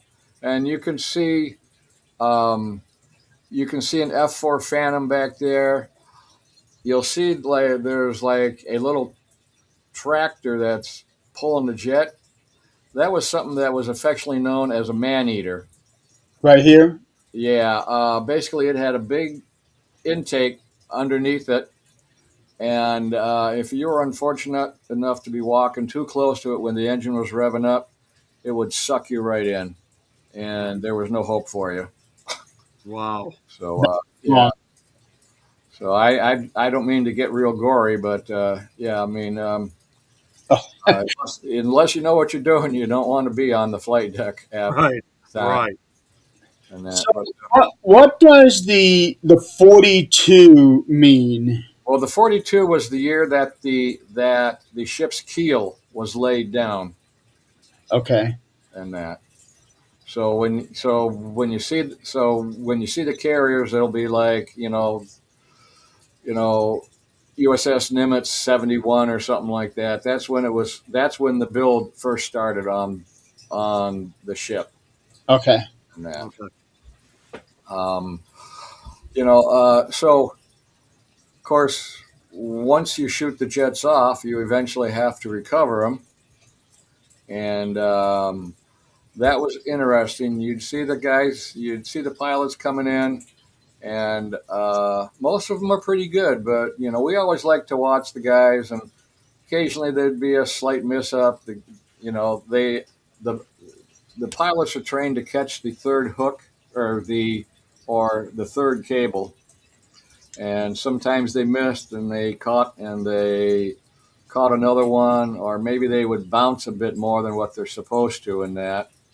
Um, I do remember we had an unfortunate accident. We lost an F-4 Phantom and its crew. The plane came down, and it was a perfect landing. The tail hook caught the third cable. The pilot, as he was trained, when he feels that tug that he's been caught, he shuts the engines down. At the time he shut it down, the cable snapped. And he kept going. He tried to recover, but he didn't have enough airspeed, and they went over the starboard side right at the angled deck. And there was nothing. I was actually in the stern of the ship at the time it happened.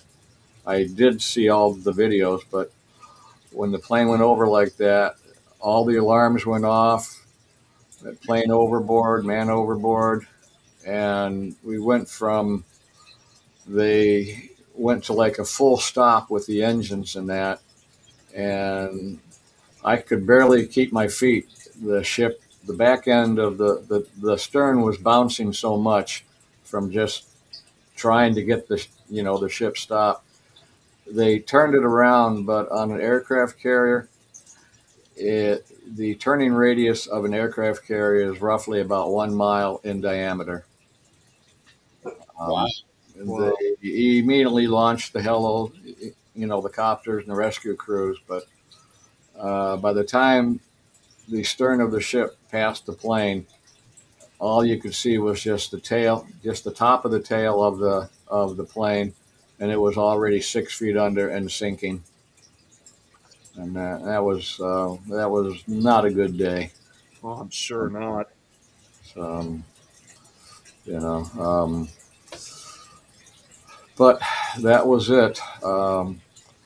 My second ship I caught in Bremerton, Washington. It was in dry dock. It was the Kitty Hawk, CVA 63, and that. And if you think an aircraft carrier is big sitting out on the water, when you see it in dry dock, you are like amazed that man can build something that big. It is just huge. Um, and of course they had all four screws off the ship at the time, and they were on the dry dock, and the screws themselves are um, 20-30 feet in diameter, all bronze and that, and there's four of them there. And again, you're looking at those, and you're sitting there going, how did they make something that big? You just wonder what processes were done and that. But when I was aboard the Kitty Hawk, I was in the parts room basically. So occasionally the Master Chief would say, "Hanson, I need you to go. We need to go shopping for supplies. So here's a check. Go out and pick up the stuff. Here's a list of everything we need. So he'd hand me this check for about $30,000 or $40,000, and I'd go over to the naval store, and I'd have the list, and me and my friend, we'd start shopping for things like coveralls, shoes, tools, various other parts and things and that, and we'd get it all done in that, and we'd come back, and we actually wound up doing that at least once a week, and that. So yeah, it was very different. You go into this big old warehouse, and you just start shopping for all the stuff that the engineering department and everybody else needed, and that. So we would come in, we'd have like 3 or 4 shopping carts full of just shoes, and then we'd have another 4 or 5 filled with just coveralls and uniforms and that. And then, of course, socket sets, various other little pieces and that. So that was different. You basically had to have like a box truck to be able to haul all that back. Yeah, we actually had a flatbed truck, and I wasn't supposed to drive it because I had to take a driving test, and the guy that was teaching it was an older gentleman, and it was a manual shift truck, which I had no problem with, but he said, "You need to learn how to double clutch." And I'm going, okay. So I tried practicing double clutch and that, but he said, "No, you're just failing it. So no, I'm not going to give you the license to this." But I drove the damn thing anyway. It's a manual shift, and I'm going, I don't care about double clutching. I'm just going to get it through the gears and go. You know the funniest thing about double clutching is, and I drove truck for a living, and the funniest thing about double clutching is you usually end up driving trucks without even using the clutch. You Yeah. just fly shift, so you Yeah. don't even touch the clutch to begin with. Yeah. So, it's like they go through and they teach you how to do that double clutch. You're just sitting there, quick shifting, and it's like, what the hell did I even learn that for? Yeah. I actually started to call it, instead of double clutching, I called it double clutzing. Yeah. Yeah. I just couldn't see the sense of it, because basically double clutching is you're trying to sync you're trying to sync the revolutions of the transmission and the engine together, and that. And if you get it down good, it's fine. But most of the time, push the clutch in all the way, shift gears, go. I really didn't need to learn double clutching. Yeah. But Meet Zach Clayton. Yeah, this is Zach. He's actually the one who's heading up this 22-hour marathon here, and we were supposed to be giving him a break, but he decided to join us anyway. Well, I was on the thing saying I was going to be here, so and I'll be taking off a little early so I can start the next segment that starts at 10 o'clock. So, but let me ask you about the planes. Did the planes, were they going into the conflict, or were they in a different area? My well, dad was also a Vietnam era. We were in Berlin. yeah. My first ship I caught in the Mediterranean. So the ships, the planes, they're all from different squadrons and that. I'm trying to remember. I think we had the black. No, I think we had the Aces squadron and that. So they always paint the squadron symbols on the tails of the plane. I'm pretty sure that a, a lot of the pilots, they they were aboard they'd been rotated back to the Rosie, but I think a lot of them had actually done combat tours and that. So how close were you to Vietnam when all of this was happening? Well, I never made it over to the Far East. My first tour of duty was in the Mediterranean, and that I caught my ship in Torremolinos, Spain, and that. And then shortly after that, we rotated back home. It was kind of funny. We basically filled up all the ship's store. We got all kinds, gallons and gallons of fresh milk and all that, right? Well, I think someone sold them a bum cow or something, because shortly after we passed past the rock of, and we were out in to the open ocean, they were dumping the milk. So for like miles and miles, there was a white trail of spoiled milk going out behind us. Oh, Oh, jeez. So yeah, they weren't too happy in that, but that's a lot of milk. oh yeah, and that was another thing.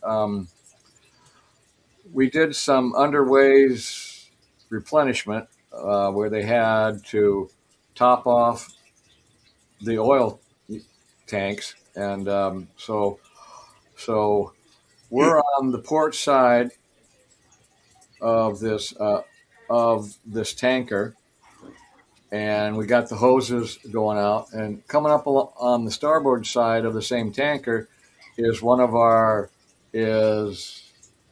escort destroyers. And my ship, we're just cruising along. You hardly feel any waves or motion in that. The tanker is kind of rocking a bit, but that poor destroyer, they looked like they were riding a bronco.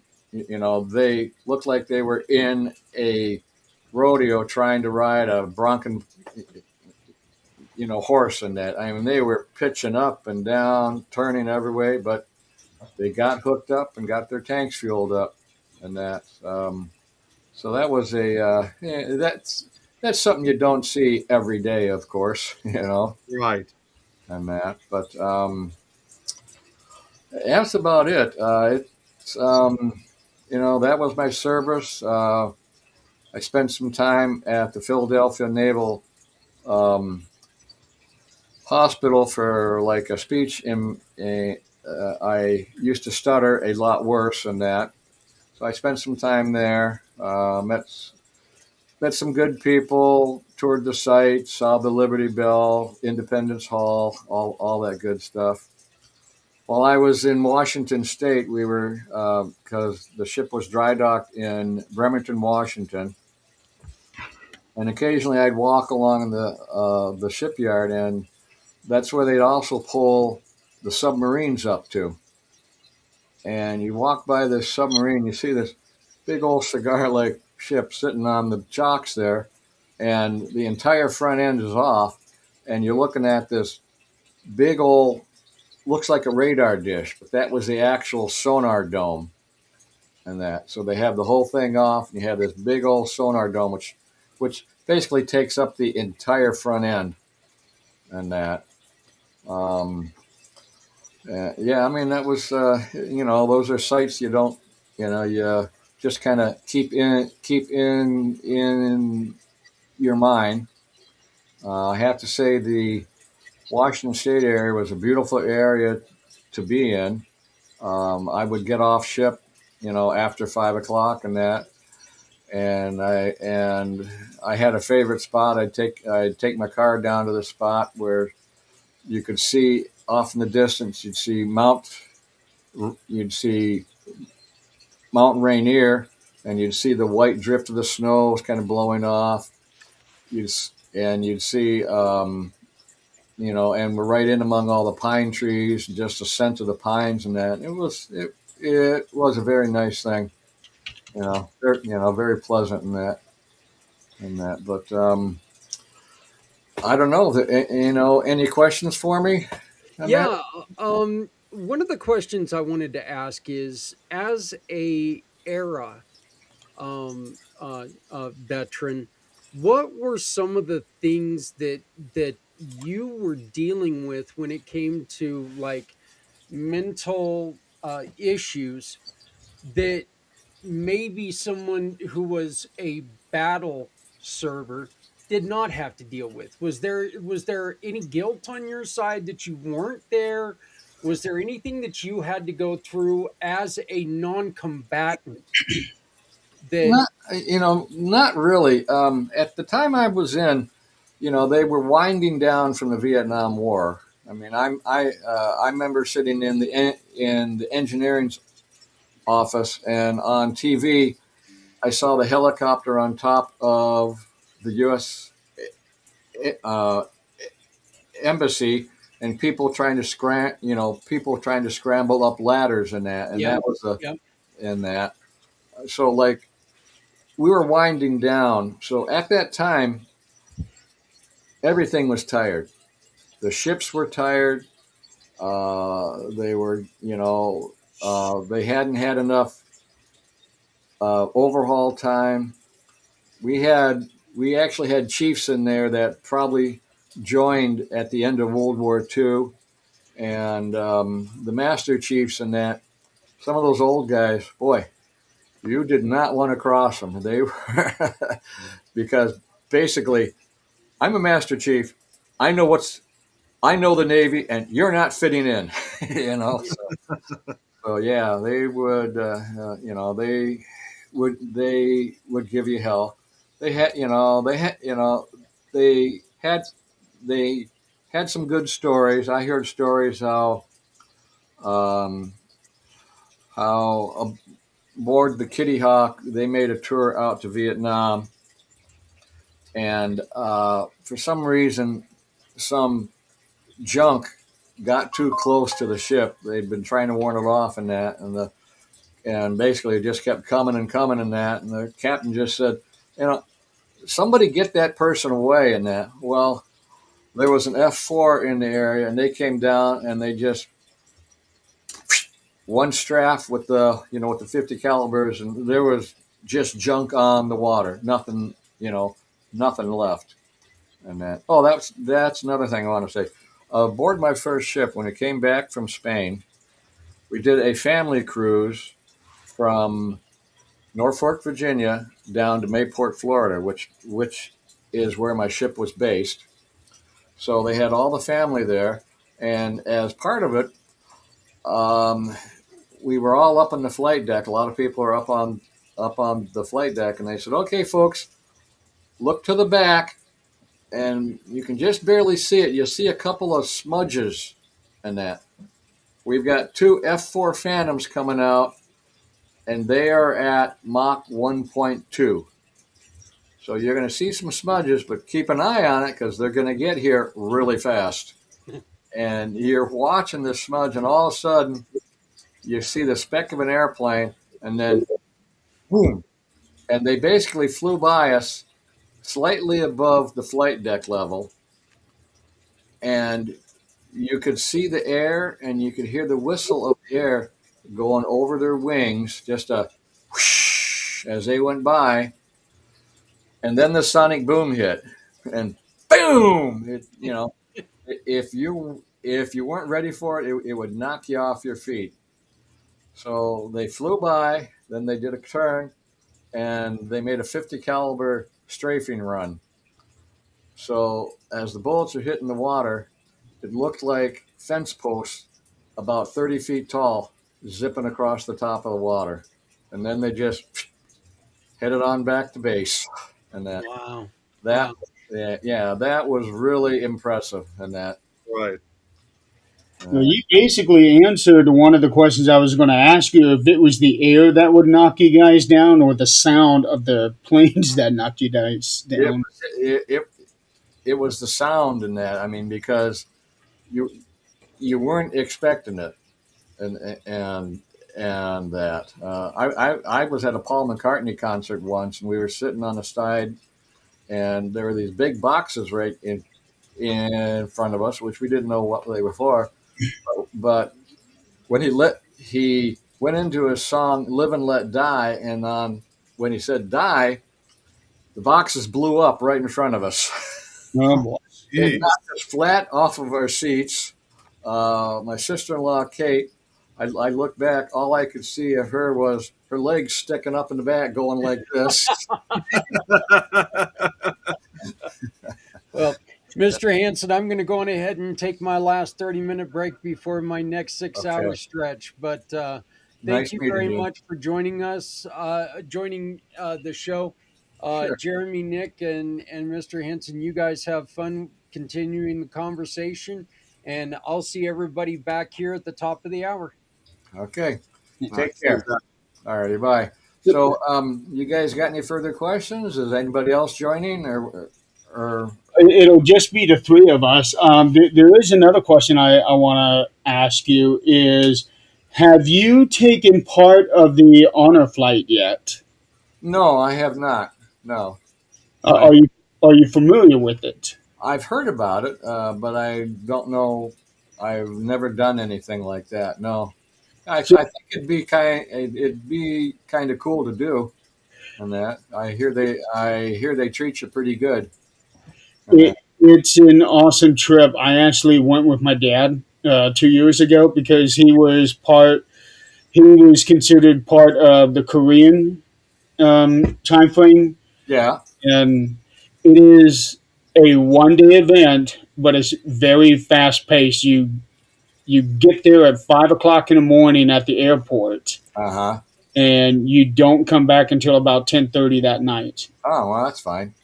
Um, Been there, done that. Thanks. You know. and they take you everywhere. You go to the Iwo Jima Memorial. You go to FDR Lincoln Memorial. You go to the Vietnam Wall. You go to the Korean thing where they have all those statues. Yeah. Um, let's see. We went to the 9/11 Memorial out there at the Pentagon. Oh, okay. Um, I would love to do that. Sign me up. basically, all you have to do is go to honorflight.org, Oh and yeah. Okay. it's very, very easy. Click on find a hub you need. What state are you in? Illinois, Okay, so let me Chicago area. check and see. I'm pretty sure Illinois has a. Let's see. Illinois. What county are you? DuPage County.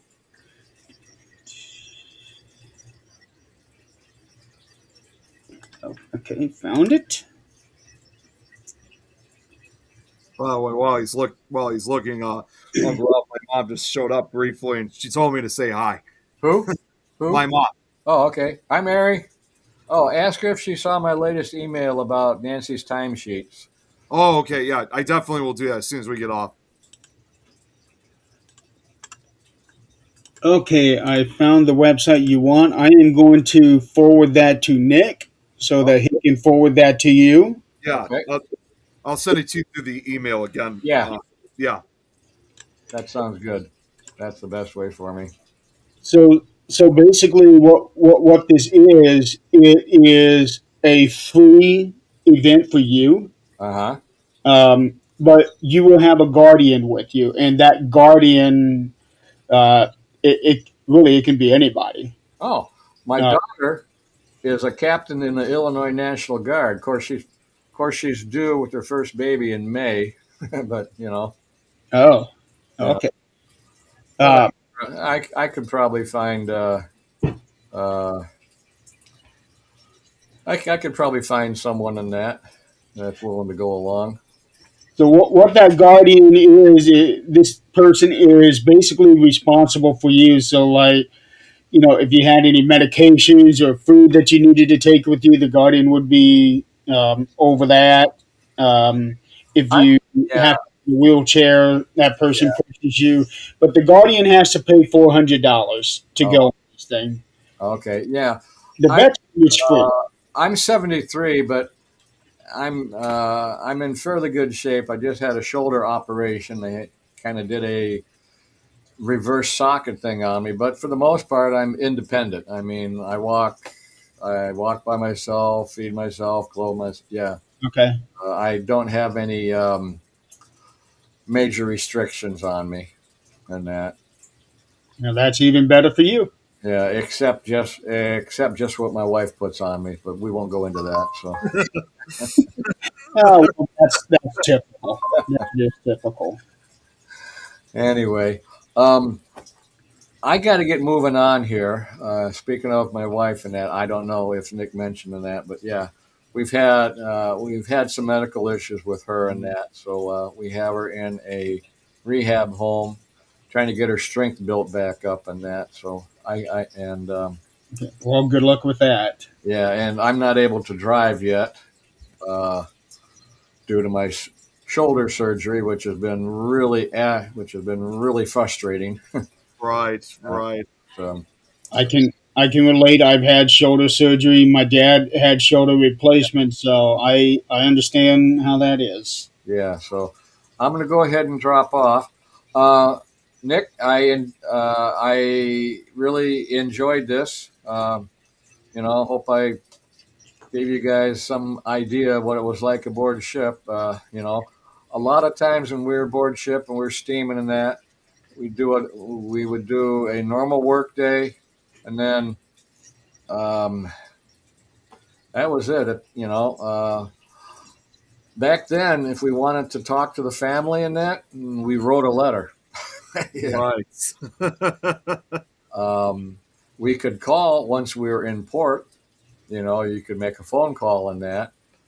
But nowadays, it's entirely different. You got emails, you got Zoom calls aboard ship, all kinds of stuff and that. But back then, yeah, it was. You want to talk? Write a letter. you It's nice, but at the same time, it's a pain. Yeah. So anyway, okay. Uncle Ralph, thank you so much for taking the time for coming Sure. on. So No really problem. appreciate it. Much. You really enjoyed the stories. Take care. All right, have a good one. Tell Aunt Bye. Nancy I said hi. Bye. All right. Let's see. How do I get out of here? Let's see. Uh, there should be some. Well, the simple thing is just click on the X at the top. Yep, Right. I see it. Log out.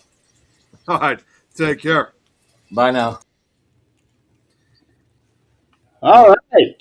It was quite a story. Huh? That was quite a story you told. It was quite a story. Two gruesome stories there. He's talking about losing somebody while out there on the ship, so that's got to be traumatic. It's something you never forget. No, no. Um, and I knew that the suction would be strong in the engines, but to actually really pull you in, I thought that was just stuff they did in the movies. Unfortunately, he's obviously proven wrong. That pretty much was real life. That was reality. That could really happen to you. Yeah, and if you actually witness something like that, that is the stuff of nightmares, basically. Especially if it's someone who not only is a member of your crew, but also somebody that you may have developed a close friendship with. Yep. So that's even worse. It would be something like that you don't get over. No, that when something like that happens, I mean, that sticks with you forever. It never goes away. He was actually lucky that he came in basically at the tail end of Vietnam, so he didn't get to see any of the ugly stuff. Yeah, compared to many other veterans who have, he's very, very fortunate. Yeah. My dad got out of the service right before they started going to Vietnam. Okay. So if he was even, I think he said it in like a handful of months. If it was a handful of months later, he would have been shipped out there. Yeah, and then he would have really been exposed pretty much to the true horrors of what war is all about, especially when it's involving the Vietnam War. It would have that would have been something that would have been an even worse experience, for lack of a better term. But yeah, It's yeah. not just that, but also the whole Agent Orange thing. Oh, yeah, yeah. The chemicals and whatnot that was being spread. Yeah. Now, he would later be exposed to chemicals at his job, but, but that's a different story. Yeah. They were Uh, probably not as lethal as like Agent Orange was, though. well, it was for the phone company. Oh, okay, okay. Yeah, I guess I should clarify that. But where he was working, he was actually just a couple miles down the road from here, where he was working at the time, about 30 years ago. The facility he was working at, I don't know what they were doing. I never really asked him. I don't know what they were doing, but there was a lot of chemicals. I think they were like doing some sort of manufacturing, and he ended up losing his sense of taste and smell Oh, jeez. for years. And then when his taste came back about 10 or 15 years later, it was off. So my mom's cooking all of a sudden was tasted bad because his taste buds had changed. Right, right. So it would piss my mom off. No, I'm sure that must have been frustrating for her. It was frustrating, and I just laughed. I couldn't help it. I just laughed. So I had sent you the link. Yes. It is honorflightchicago.org. I hadn't looked at it, but it looks like it's pretty straightforward. It has a thing how to apply. Um, very easy. So Yeah, I already I sent it to him, so he's all set with it. very good. I let me know when he gets accepted. He'll definitely get accepted. Um, but I do know that they try to prioritize the older veterans, um, because, quite frankly, you don't really know how much longer they have. Right, exactly. And some of them never get to have that chance. In fact, so I didn't even tell you about this, Jeremy, but when they started doing that, what was it like? I think over a decade ago they started doing the honor flights. Uh, Because my dad told me that that's when they probably started, like over a decade ago. let's see, honor flight 2005. 2005. Okay, so I'm not sure why we couldn't have done it sooner, but we could have actually done something like that for my grandfather prior to his passing in 2013. So I'm not I don't remember exactly what my dad said about it, but for some reason whatsoever, he would have had to wait for a few years for whatever reason to, even though he probably was already eligible because my grandfather served during World War II. So I don't know exactly what was really holding them back, but he died pretty much about a year or so. It was either after he was eligible or it was a year before he was eligible. I'm not sure how it works, but unfortunately, my grandfather, he never got to experience the honor flight. Well, I don't know when the honor flight started in Illinois. That's probably the other thing too. It probably didn't start yet. Yeah, because let's see, where did they start? I'm trying to.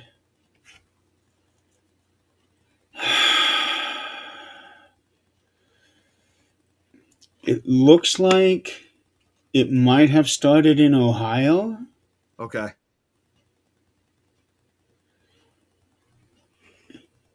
And then it would just had to spread out over time. I still don't think that every state has it yet. Right. Um, I wouldn't even be surprised if like that even goes to the territories. The territories probably don't even have it either. um, I'm doubtful on that. That's what I mean. Yeah, I don't even know if they would have them. Yeah, they. I'm going to guess no, but I don't know. Let's see. Hub names A to Z. Okay, here we go. Let's see. All right, Wisconsin, New York, North Carolina. Well, no, that's going to take too long trying to. By state and county. Let's see. All right, so we have Alabama, Alaska, America, Samoan, Okay, one of the territories. Arizona, Arkansas, California, Colorado, Connecticut, Delaware. They actually have one in D.C. There's no point in. Yeah, because it's directly in DC. Yeah, I guess really all they would have to do is just meet up and get on the bus. Yeah. Florida, Georgia, Guam, Okay. Hawaii, Idaho, Illinois, Indiana, Iowa, Kansas, Kentucky, Louisiana, Maine, Maryland, Massachusetts, Michigan, Minnesota, Mississippi, Missouri, Montana, Nebraska, Nevada, North Carolina, North Dakota, Ohio, Oklahoma, Oregon, Pennsylvania, Rhode Island, South Carolina, South Dakota, Tennessee, Texas, Utah, Vermont, the Virginian Islands, Okay. Virginia, Washington, West Virginia, Wisconsin, and Wyoming. So 1, 2, 3, 4, 5, 6, 7, 8, 9, 10, 11, 12, 13, 14, 15, 16, 17, 18, 19, 20. 1, 2, 3, 4, 5, 6, 7, 8, 9, 10, 11, 12, 13, 14, 15, 16, 17, 18, 19, 20. 1, 2, 3, 4, 5, 6, 7, 8, 9, 10, 11, 12, 13, 14 states and territories, 54 states and territories. Okay, so even some of the territories are allowed to. So that would be the Guam, U.S. Virgin Islands, and American. Yeah. Puerto Rico and Northern Mariana Islands is not there. Yeah, so Virginia Islands. Guam and American Samoa. American Samoa and DC, so looks like it is available in all 50 states. Just the only territories that are not part of it, though, looks like was Puerto Rico and Northern Mariana Islands.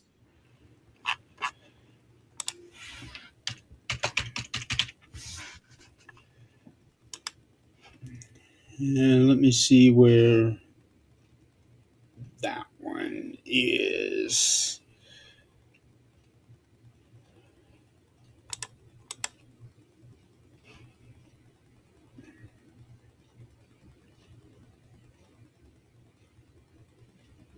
Oh. Hell, that could actually be part of Hawaii, really. Oh, okay. Okay. Well, 5 inhabited territories, and then we have 9 uninhabited territories. Right. Yeah. The 9 uninhabited ones, there's obviously they're uninhabited. It would just be the 5 territories then. Still a territory. And then we have 2 claimed. Serenella Bank and Bajo Nuevo Bank. Yep. Yep. Interesting. Okay. All right. Well, we are coming up. Oh, I didn't even see. Oh, Pepper S. Yeah, I was going to say someone just commented on the show. Pepper SMR said, "My father served in World War II and he was a medic. He earned a Silver Star, which was and is lost.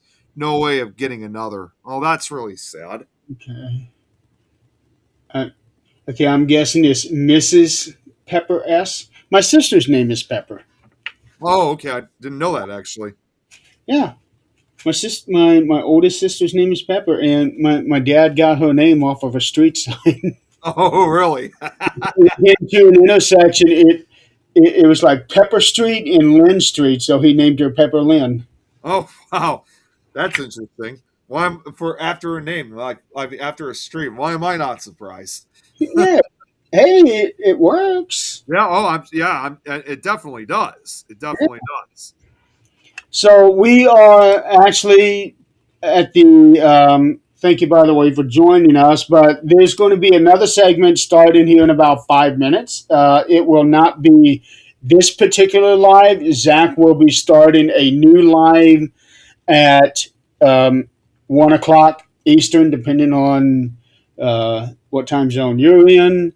So this is the end of segment 3 of the Mission for Healthy Heroes 2026. Nick and I will be back in 7 hours for the Supernatural Talk segment of this marathon. We will. It'll be the two of us along with Adrian, and we will be talking for an hour, and then Nick and I will make our exit, and it'll be Adrian, Jan, and Lynn who does tarot reading, and then an hour after that, it goes down to Lynn, where she will be doing a full hour of tarot reading. So, And also to add to it too, I wasn't sure what time Zach wanted to do this. In addition, I'm also going to be doing because I know he told me that there were still a few spots open. I just don't know what time. Of me doing a pre-recorded episode of Nick Files, which I finally, oh my God, that took a lot longer than I expected. And if that wasn't worse enough, again, I finally did something about storage. And I'm not even joking when I tell you this. I literally had to spend almost the entire night last night getting all the information put on the slideshow. So the only thing I just got to do quickly. Was so quiet on us yesterday. Yeah, because I was so focused on it. Yeah. So it is ready to go. It should only as usual. I also wanted to have enough so it could last for the entire hour. But more importantly, too, the only thing I just got to do, which I'm going to do right after we get off here, is I got all the pictures I got to add, and then after a few minutes after I need to catch a breath, I'm going to do the pre-recorded episode then, so it could broadcast sometime probably later tonight. Oh, you haven't recorded it yet? I haven't, so that's why my schedule's very tight for today. So I'm going to be doing that in literally like right after I get the pictures. Will only just take like no more than 5 to 10 minutes at most, compared to like when I had to get the information. So I'll be able to do that, and then once I have that ready, I'll be doing the show immediately. Okay, yeah. I know I'm cutting it short, but it was a really frustrating experience. So, words of the legendary and wise turtle Michelangelo, clock's ticking, dude.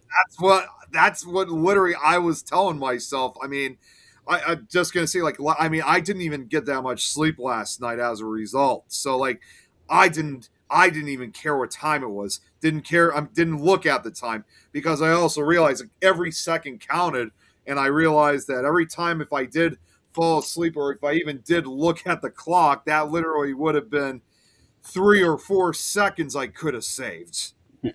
Well, now you care the time today. Yes, I do. Just got to add the pictures, and we're ready to go. Yeah. Okay. Well, we got to cut because Zach will be starting in 2 minutes. So everybody, for the last 3 hours, thank you so much for joining Zach on this adventure, hanging out and playing along with us. And also thank you to Ralph for taking time out of his busy day to tell us some stories. We really appreciated that. So everybody out there, be safe. I know here in this area we got dumped on with snow again. That happened to us too. It's probably the same system that affected us. You guys got it too. I was kind of shocked when I woke up this morning. All right, ladies and gentlemen, stay tuned for the next segment starting in less than 2 minutes. You guys have a wonderful day, and we will see you later tonight. See you guys.